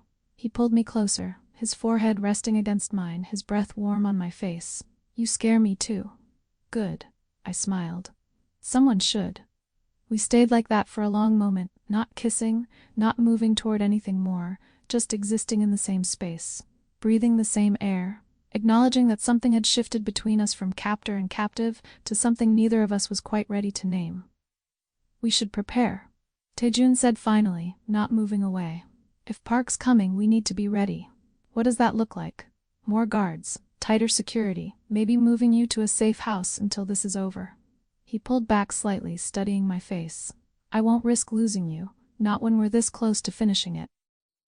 I'm not going to a safe house. The words came out firm. If Park's coming, I want to be here. Where you are, where I can see what's happening instead of being locked away in ignorance. That's not safe. Neither is leaving you alone to handle this. I met his eyes. We're in this together now. Remember? You don't get to protect me by pushing me away. Not anymore. Something shifted in his expression. Surprise, maybe, or something deeper. You really mean that? Yes. I did. Somewhere over the past 3 months, Taejun had stopped being my captor and become something else. Partner felt too strong. Ally, maybe. Or something more complicated that I wasn't ready to examine too closely. So whatever's coming, we face it here. Together. Together, he repeated, like testing the word. Then he kissed my forehead, gentle and brief. Okay, together. But if shooting starts, you let Minjun get you out. That's non-negotiable. Deal. That night I slept in my own room but left the door unlocked. A small gesture, but Taejun noticed. He always noticed. The next morning I woke to find a single white rose on my nightstand, his response to my unlocked door. A promise that he saw my choice and honored it. I kept the rose in a vase in my room, watching it slowly open over the following days as Park's threats grew closer and the house's tension ratcheted higher. We were running out of time. The storm was coming. But for the first time since walking into that lounge 4 months ago, I wasn't facing it alone. And that made all the difference. It happened on a Tuesday. I remember because I'd been planning to cook Jamaican food for Taejun. Had actually convinced Minjun to take me to a Korean Caribbean market in Koreatown where I could get real Scotch bonnet peppers and ackee. It was supposed to be normal, safe. A small rebellion against the tension that had been building for weeks. We never made it to the market. The first explosion happened at 2:47 p.m. I know because I was reading in Taejun's office, my now customary spot while he worked, and the antique clock on the wall froze at the exact moment the windows shattered. The sound was deafening, not like in movies where explosions are all bass and flames, but sharp and wrong, the kind of noise that makes your body understand danger before your mind processes it. Taejun had me on the floor before the glass finished falling. His body covering mine, one hand cradling my head while the other reached for the gun I hadn't known he kept in a desk drawer. Stay down. His voice was calm, controlled, the battle commander taking over. Don't move. Alarms shrieked. Footsteps thundered through the house, shouting in Korean from multiple directions, some from Taejun's security, some from outside. Other voices, wrong voices. Sir, Minjun burst through the door, weapon drawn, bleeding from a cut above his eye. They breached the south wall. At least 15 men, maybe more. They're coming through. Another explosion closer this time. The office wall cracked, plaster raining down. Through the damaged windows I could see smoke rising from the grounds, hear gunfire echoing like fireworks. Park had come. Get her to the safe room. Taejun was already moving, pulling me up with one hand while keeping his gun trained on the door with the other. Now. I'm not leaving you, I started, but he cut me off. Yes, you are. That's not up for debate. He looked at me, his eyes hard with something that looked like fear. You promised, Clarissa. If shooting started, you let Minjun get you out. You promised. He was right, I had promised. But standing there with glass in my hair and my ears ringing, and the man I'd spent 3 months learning to what? Care about? Maybe love? Standing there preparing to fight his way through a small army to protect me, that promise felt impossible to keep. Clarissa. He gripped my shoulders, forcing me to focus. I need to know you're safe. I can't think if I'm worried about you. Please. Let Minjun take you to the safe room. The safe room. I'd been shown it during the first week, a reinforced vault in the basement designed to withstand anything short of a direct nuclear strike. Stocked with food, water, communications equipment. A cage, essentially. But a secure one. What about you? I'm handling this. He kissed me then, hard and brief. I'm ending this, today. No more running, no more looking over our shoulders. After today, you're free. That's my promise. Taejun, go. He pushed me toward Minjun. Please, chaganjang me. Go. Minjun's hand closed around my arm, gentle but firm, and he was pulling me toward the door before I could protest further. The last thing I saw before leaving the office was Taejun's face, determined, cold, ready for violence, and his hand reaching for his phone to give orders I couldn't hear. The house was chaos. Minjun moved through it like he'd trained for this exact scenario, which he probably had. We took back passages I didn't know existed, descended stairs that seemed to go down forever. Behind us, above us, the sounds of battle intensified.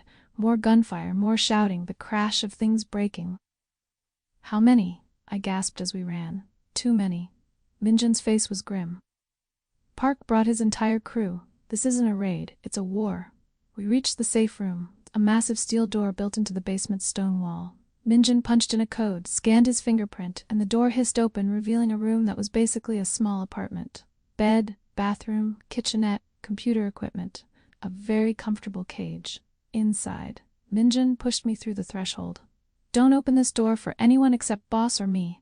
Code word is Kingston. If someone tries to get you out and doesn't say that word, don't believe them. What if? No what ifs. He was already turning away. Boss needs me up there. You stay here. You stay safe. That's what matters. The door sealed shut with a sound like a tomb closing, heavy, final. I was alone in the silence, the sounds of battle reduced to distant thuds through layers of concrete and steel. I'd never felt so helpless in my life. Hours passed, or maybe minutes. Time had no meaning in the safe room with its artificial light and soundproofed walls. I tried the computer. It showed security feeds from around the house, but most cameras were damaged or destroyed. The ones still functioning showed hell. Men in dark clothes swarming the grounds. Taejun's guards fighting back, outnumbered but organized. Bodies on the ground. I couldn't tell whose side they were on, couldn't let myself think about whether one of them was Taejun. I saw him once, briefly, on a camera near the main entrance. He moved through the combat like he'd been born to it. Efficient and brutal. 2 men came at him. He put them both down before they got close. No hesitation. No mercy. Just controlled violence from a man who'd learned it young and never forgotten. Then that camera went dark too, and I was blind again. I must have been there 3 hours when the door mechanism beeped. Someone was trying to get in. I backed away from the door, looking for anything that could be a weapon. Found a fire extinguisher. Clutched it like it would actually help against armed men. The door opened. Taejun stood in the threshold, covered in blood and plaster dust, his shirt torn, his face cut and bruised, but alive, still standing, still breathing. "Kingston," he said, the code word coming out rough. "It's over." I dropped the fire extinguisher and ran to him. He caught me, his arms wrapping around me tight enough to hurt, his face buried in my hair. He was shaking, actually shaking, his whole body trembling with adrenaline and exhaustion and relief. "Are you hurt?" I pulled back, trying to assess the damage. "Is this your blood?" "Some of it." He let me examine him, docile in a way he never was. "Most of it isn't. I'm fine, Clarissa, I'm fine." "Park?" "Dead." The word came out flat. "He came himself, thought he could take me in my own house. He was wrong." "And his men?" "Those who survived ran. We've got people tracking them, but the threat is over, mostly." He swayed slightly and I realized he was barely staying upright. Can we just sit for a moment?" I guided him to the bed in the safe room, and he sank onto it gratefully. Up close, I could see the toll the fight had taken. The cut along his ribs that probably needed stitches, the bruising on his face, the way he held his left arm carefully. "You need a hospital." "I need you." His hand found mine, gripping tight. "I almost lost you today. They got close, Clarissa. So close. If Minjin hadn't—" He stopped, his jaw clenching. "I've never been that afraid in my life. But you won. You protected me. You kept your promise." "Barely." He looked at me, and there were unshed tears in his eyes. "I've done terrible things today. Killed people, men who probably have families, people who'll miss them. I'm covered in their blood, and I don't regret it because they threatened you. What does that make me?" "Human," I said quietly. "It makes you human. Flawed and violent and desperately trying to protect what you care about. That's not monstrous, Taejun. That's just human." "You shouldn't comfort me." His voice cracked. "You should be horrified. Should be running now, that it's safe to run." "Maybe." I moved closer, my hand coming up to cup his bruised face. "But I'm not. I'm choosing to stay. Right here. With you. Blood and all." He kissed me then. Desperate and messy, tasting like copper and salt and relief.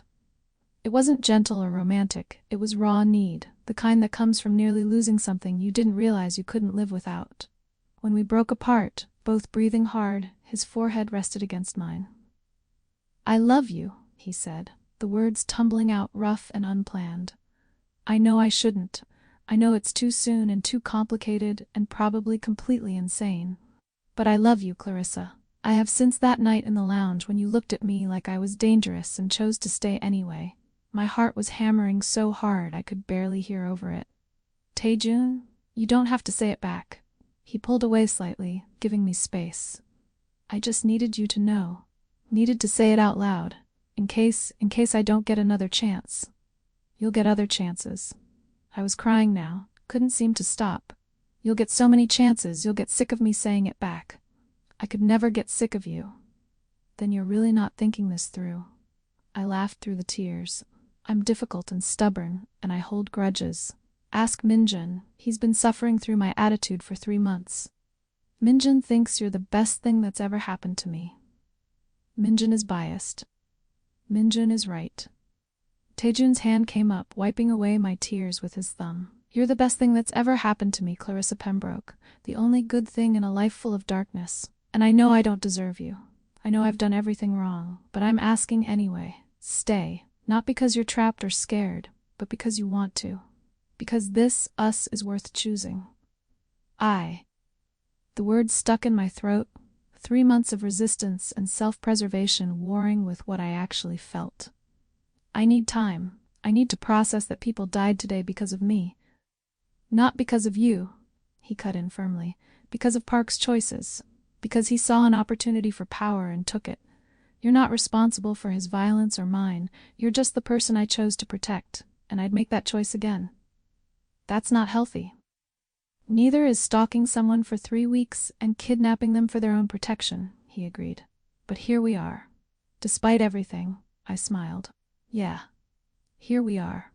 We stayed in the safe room for another hour, Taejun too exhausted to move, and me too emotionally wrung out to want to see the destruction upstairs. Eventually, Minjun came to check on us, his relief at finding us both alive almost comical. The house is secure, sir, he reported.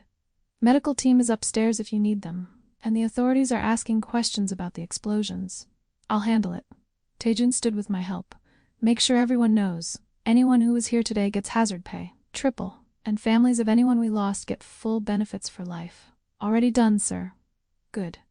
He looked at me. Ready to see the damage? No, but I'll come anyway.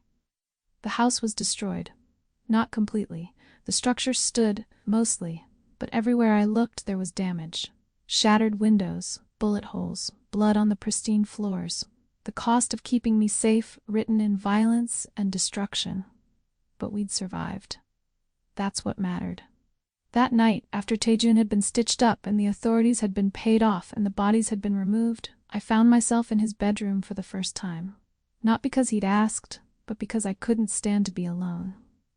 Couldn't stop seeing those security feeds, those bodies, the blood. He was standing by the window when I entered, staring out at the damaged grounds, his ribs wrapped in bandages, his face a map of bruises. "Can I stay?" I asked from the doorway. I don't want to be alone tonight." He turned, something complicated flickering in his expression. "Always. You can always stay." I crossed to him and he pulled me close, careful of his injuries. We stood like that for a long time, just holding each other, processing the violence of the day in silence. "I almost lost you," he said again, the words a broken record he couldn't stop playing. "But you didn't." I pulled back to look at him. "We're here. We're alive. That's what matters." "Is it enough?" The vulnerability in his voice hurt to hear. "Is surviving enough? Or did I break us today with all that violence?" "You didn't break us." I took his face in both hands, making him look at me. "You scared me. You showed me exactly how dangerous your world is. But you also showed me that you'll burn it all down to keep me safe. That's not nothing, Taejun. That's everything." "I don't deserve you. Probably not." I smiled slightly. "But you've got me anyway, at least for now. At least until I figure out if what I'm feeling is real or just trauma bonding." "Fair enough." He kissed my forehead. "I'll take for now if it means you're here." We slept in his bed that night, just slept, both too exhausted for anything more. But when I woke in the morning to find his arm wrapped around me protectively, even in sleep, I knew something fundamental had shifted. I wasn't leaving. Maybe I'd never really been planning to. Not since that first week when he'd kept his promises and showed me who he really was, underneath the crime lord exterior. I was staying. Choosing it. Choosing him. The question now was whether he'd let me go when he'd promised, when the danger was truly over and I had the option to leave. Or whether we'd both become so tangled in each other that leaving wasn't really an option anymore.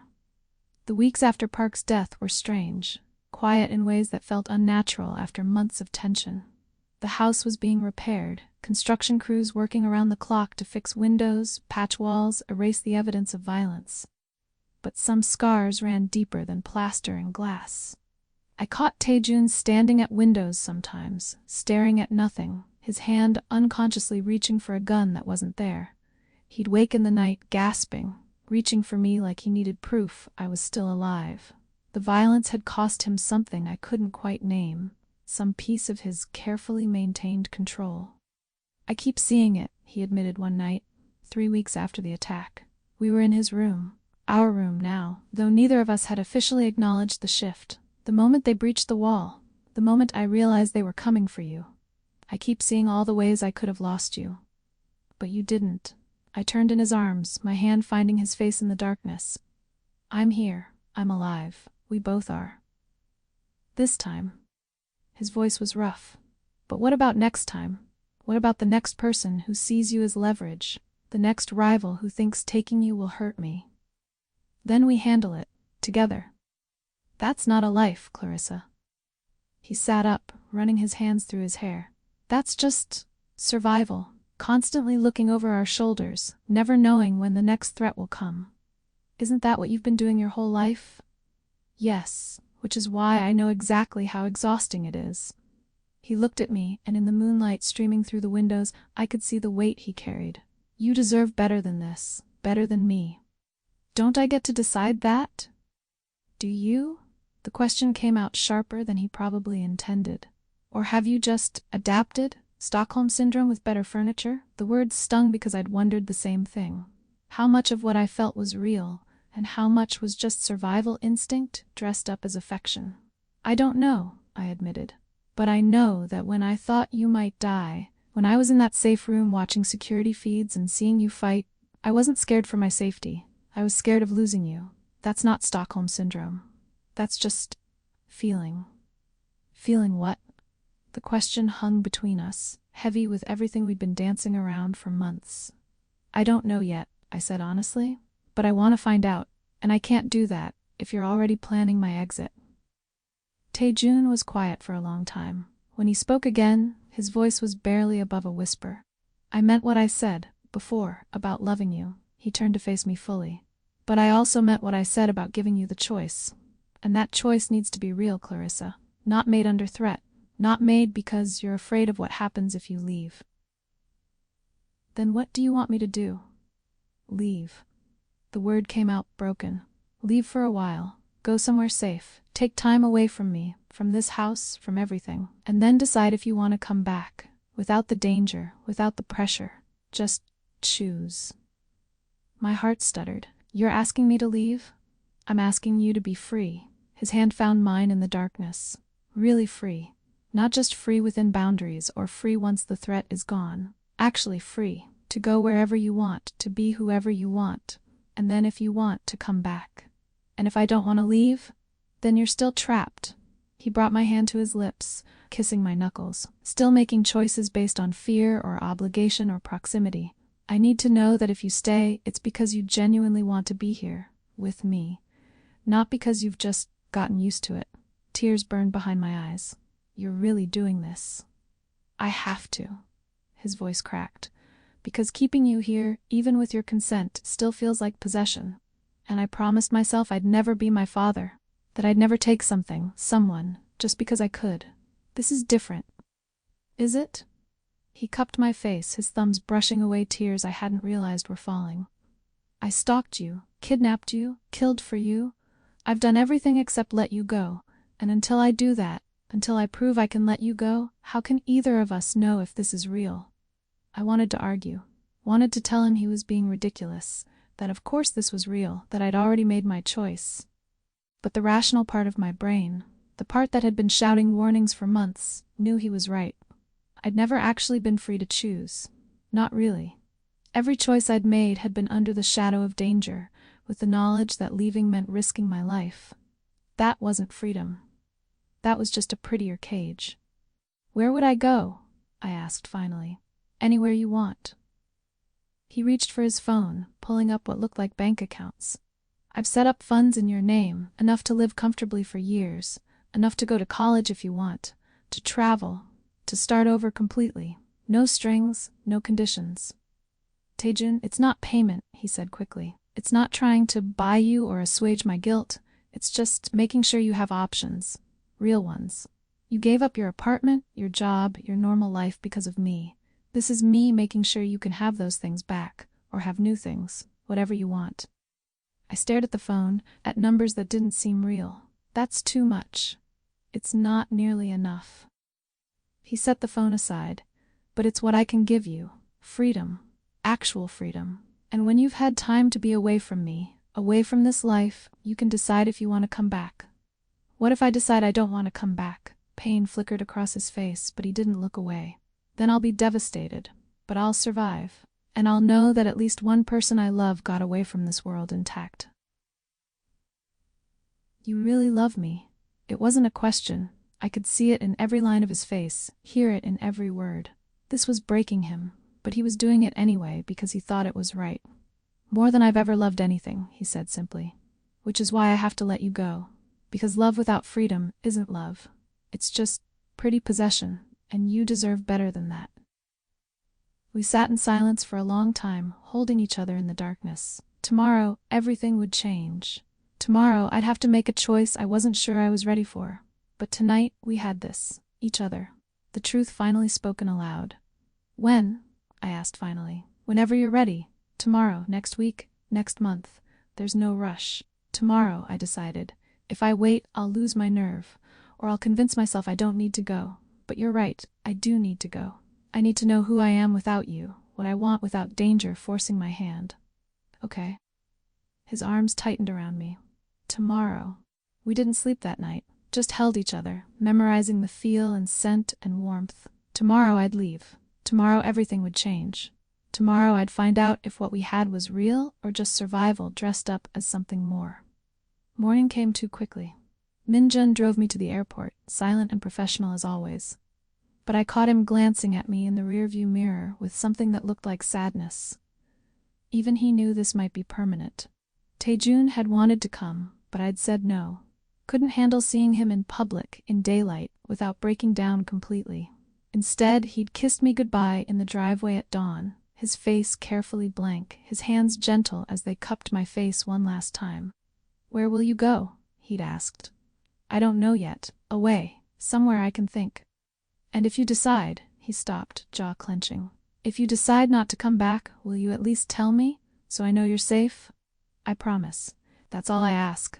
He'd kissed my forehead, my cheeks, finally my lips, gentle and desperate all at once. Be happy, Taganjang-mi. With or without me, just be happy. Then he'd stepped back and Minjun had opened the car door and I'd gotten in before I could change my mind. Now, sitting in the airport terminal with a boarding pass to Kingston, home, safety, my mother, I felt completely untethered. For the first time in months, no one was watching me.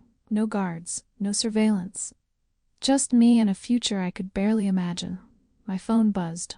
A text from an unknown number, but I knew who it was. The rose you kept in your room, I noticed it. The one I left after you unlocked your door. It's dead now, but I preserved it. When you come back, if you come back, it'll be waiting. Along with me. However long it takes. I stared at the message, tears blurring the words. He'd kept the dead rose, was planning to keep it forever, just in case. That was either the most romantic or most pathetic thing I'd ever heard. Maybe both. The boarding call came.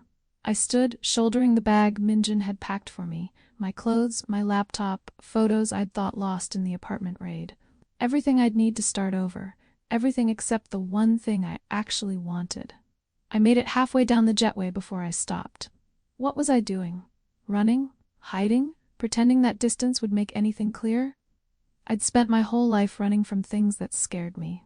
From David's rejection, from beauty standards I couldn't meet, from the risk of being seen and found wanting.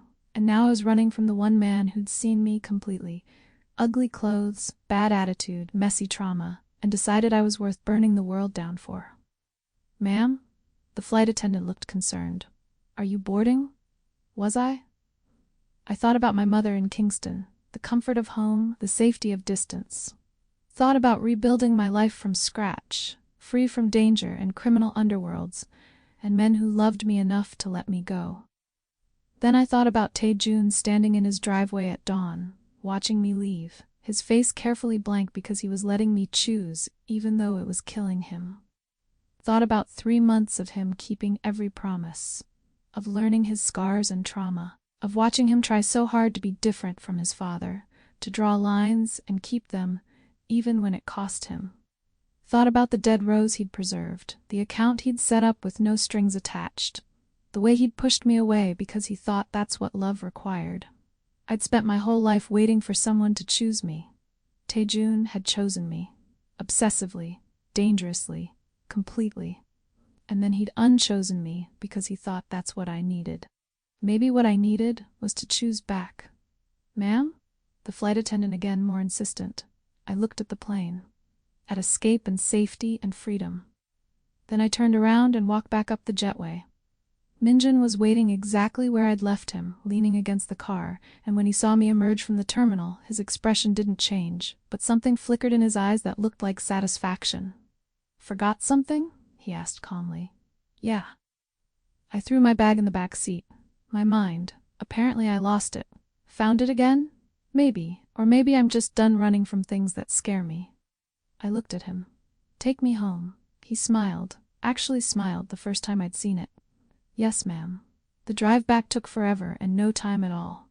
My heart hammered the entire way, terror and exhilaration warring in my chest. This was insane. I was choosing danger and complication and a life I couldn't have imagined 6 months ago. But I was choosing it. Freely. With full knowledge of what it meant. That had to count for something. The house looked the same as when I'd left it 4 hours ago. Repairs still ongoing. Guards at the gate. Everything pristine and controlled. Tae-jun's fortress against the world. A fortress I was choosing to enter. Minjun opened my door, and I stepped out into the afternoon sun. "Where is he?" "Office. Where else?" Minjun took my bag. "Go. He needs to see you." I walked through the house on shaking legs, passing construction workers who nodded politely, ignoring my tear-stained face and probably insane expression. The office door was closed, and for a moment I stood outside it, hand raised to knock, wondering if I was about to make the biggest mistake of my life. Then I heard it, a sound I'd never heard from him before. Crying. Quiet, muffled, but unmistakable. Ryu Tae-jun, who'd killed men without hesitation and built an empire on control and fear, was crying in his office because he'd let me go. I didn't knock. Just opened the door and walked in. He was at his desk, head in his hands, shoulders shaking. The preserved rose sat in front of him in a glass case, its dead petals perfectly maintained. A memorial to something he thought he'd lost. Tae-jun. His head snapped up, and for a moment he just stared at me like I was a ghost. His face was wrecked. Red eyes, tear tracks, the careful control completely shattered. "You're supposed to be on a plane." His voice came out hoarse. I was. I moved closer. I got halfway down the jetway and realized something. "What?" He stood slowly, like sudden movements might make me disappear. "That I'm tired of running, tired of hiding from things that scare me, tired of letting fear make my choices." I stopped in front of his desk. "And you scare me, Tae-jun. You terrify me. But not because you're dangerous or criminal or violent." "Then why?" "Because you make me want things I never thought I could have. You make me want to be seen, to be chosen, to stop hiding and just exist, fully, completely, without apology." Tears were streaming down my face now. And that's terrifying. Because what if I'm not enough? What if the real me, without the danger and drama forcing us together, isn't worth staying for? "Clarissa," he moved around the desk, closing the distance between us. "But I'm choosing it anyway," I continued. "I'm choosing you, this life, this mess, not because I'm trapped or scared or have Stockholm Syndrome. But because when I thought about getting on that plane and never seeing you again, I couldn't breathe. Because you've seen every ugly, broken, difficult part of me, and you still think I'm worth preserving like this rose.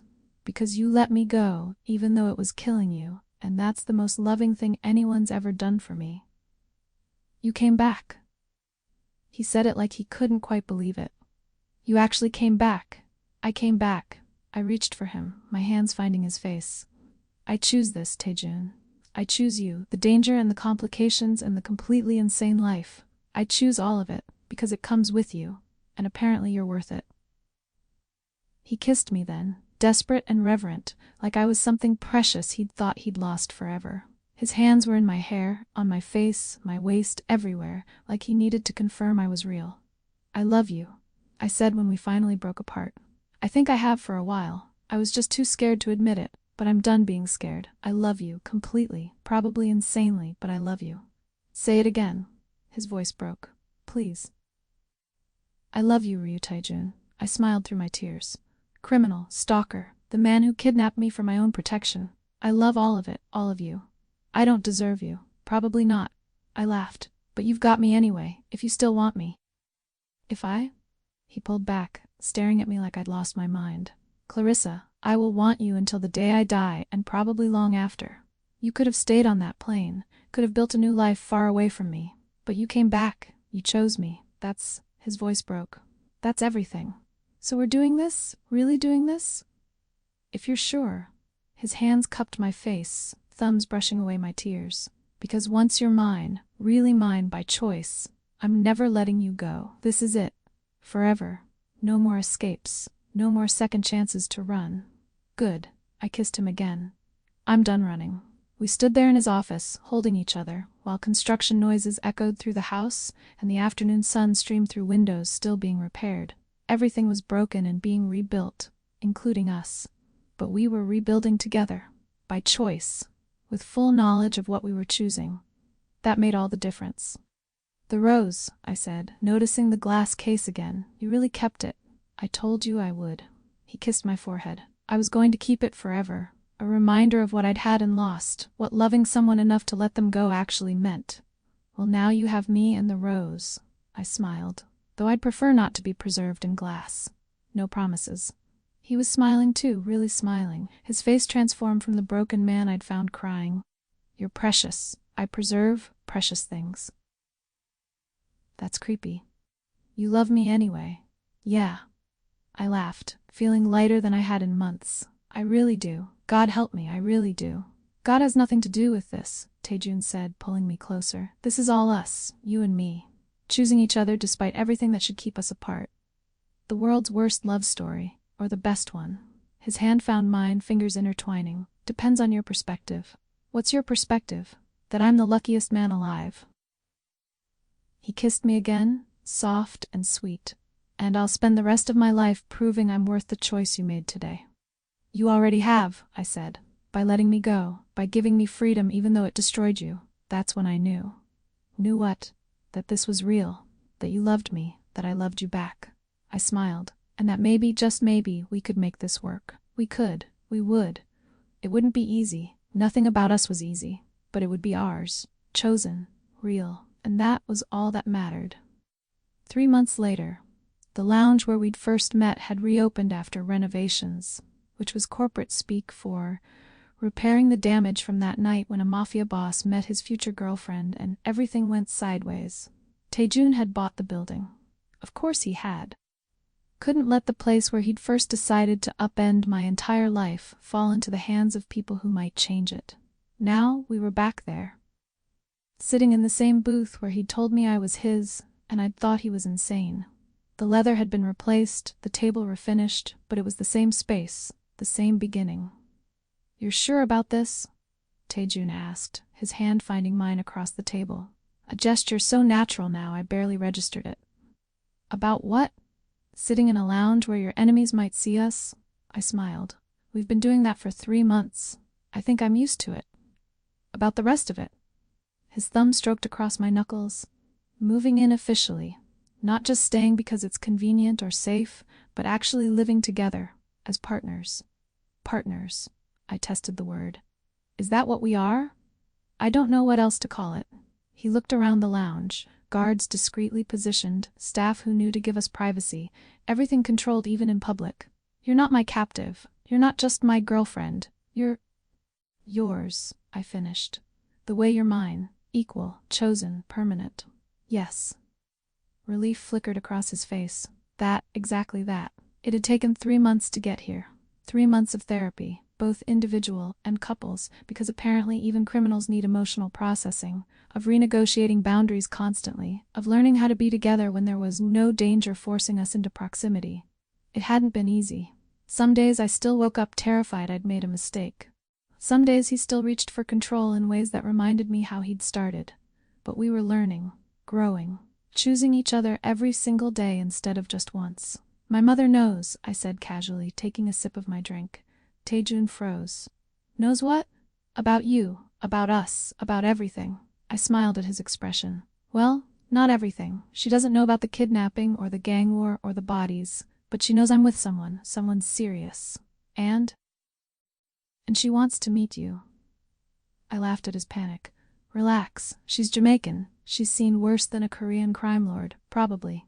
That's not reassuring. It's not meant to be. I squeezed his hand. But yes, I'm sure. About moving in, about being public, about all of it. I'm done hiding, remember? From you or anyone else. As if to prove my point, I was dressed tonight in one of the outfits Taejun had bought me months ago. Feminine, expensive, completely unlike the tomboy look I'd worn to our first date. Not because he'd asked me to dress up, but because I wanted to. Because some days I felt like being soft, and some days I felt like being sharp, and both versions were me. You look beautiful, Taejun said, reading my thoughts. But you'd look beautiful in your tomboy outfit too. It's not about the clothes. What's it about then? Confidence. His eyes traveled over me with appreciation but not objectification. You own yourself now, every version of yourself. That's what's beautiful. You're getting good at this relationship thing. I have an excellent teacher. He kissed my hand. Who's very patient with reformed stalkers. Reformed is a strong word. Fair. He smiled. Recovering stalker? Better. The door to the lounge opened, and I tensed instinctively, old habits from months of danger. But it was just Min Jun, making his rounds, nodding respectfully before disappearing again. We were safe. We'd been safe for months. I was still learning how to believe that. I have something for you, Taejun said, reaching into his jacket. If you'll accept it. That depends. Is it surveillance equipment? Because we discussed boundaries? It's a key. He pulled out a small black box, opening it to reveal a silver key on a chain. Simple, elegant, symbolic. To my office, the real one in the house, not just the one you've been using. I stared at the key. Your private office, the one you've told me has everything. Every record, every connection, every secret. His voice was steady, but I could hear the vulnerability underneath. Complete access, complete transparency. No more walls between us. Taejun, I know you don't need it. He took the key out of the box, holding it up. But I want you to have it anyway. I want you to know that there's nothing in my life, nothing in my world that I'm keeping from you. You're not just sharing my space, you're sharing my life. Everything. The good and the terrible and the complicated. I took the key, the metal cool against my palm. It was a small thing, just a piece of silver. But it represented everything. Trust, access, equality. Partnership in the truest sense. Thank you, I said quietly.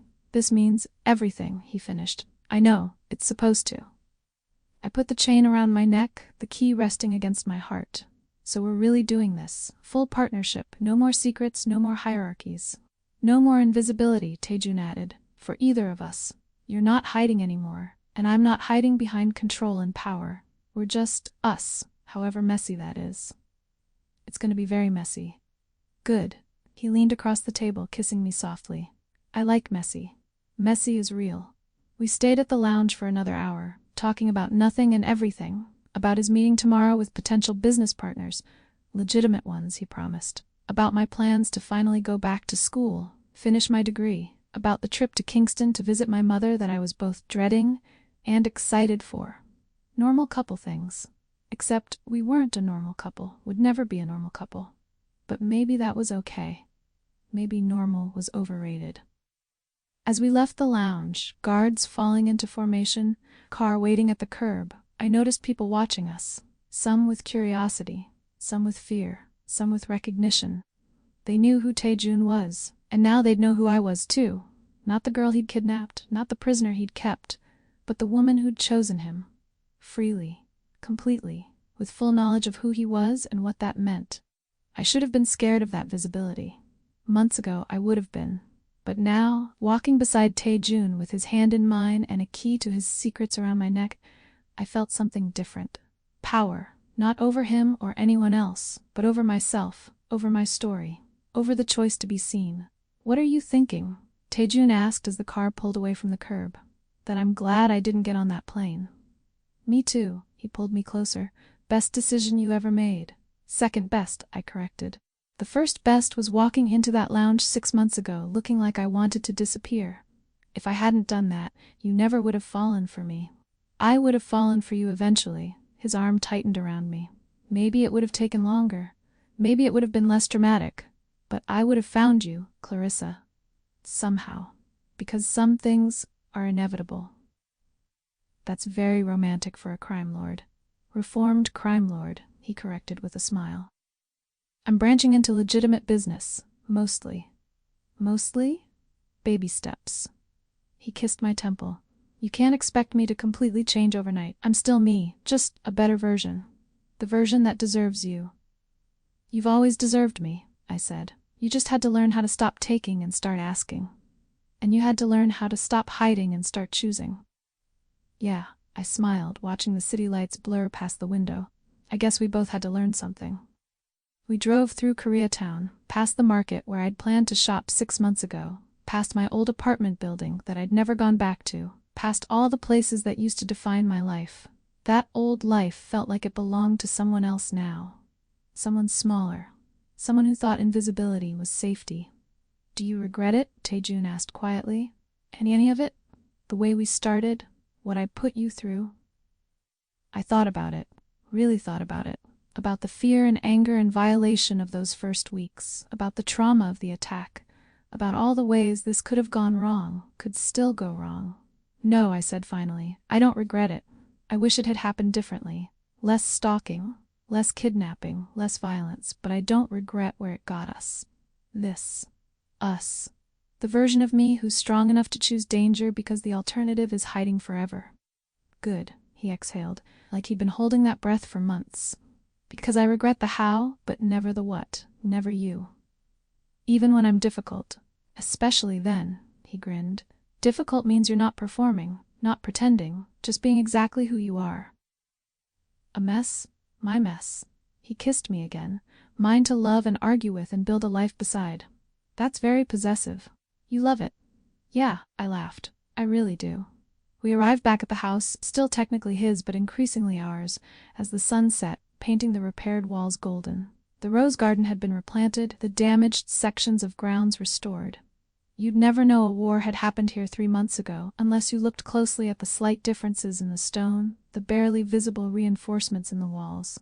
Scars hidden but not erased, just like both of us.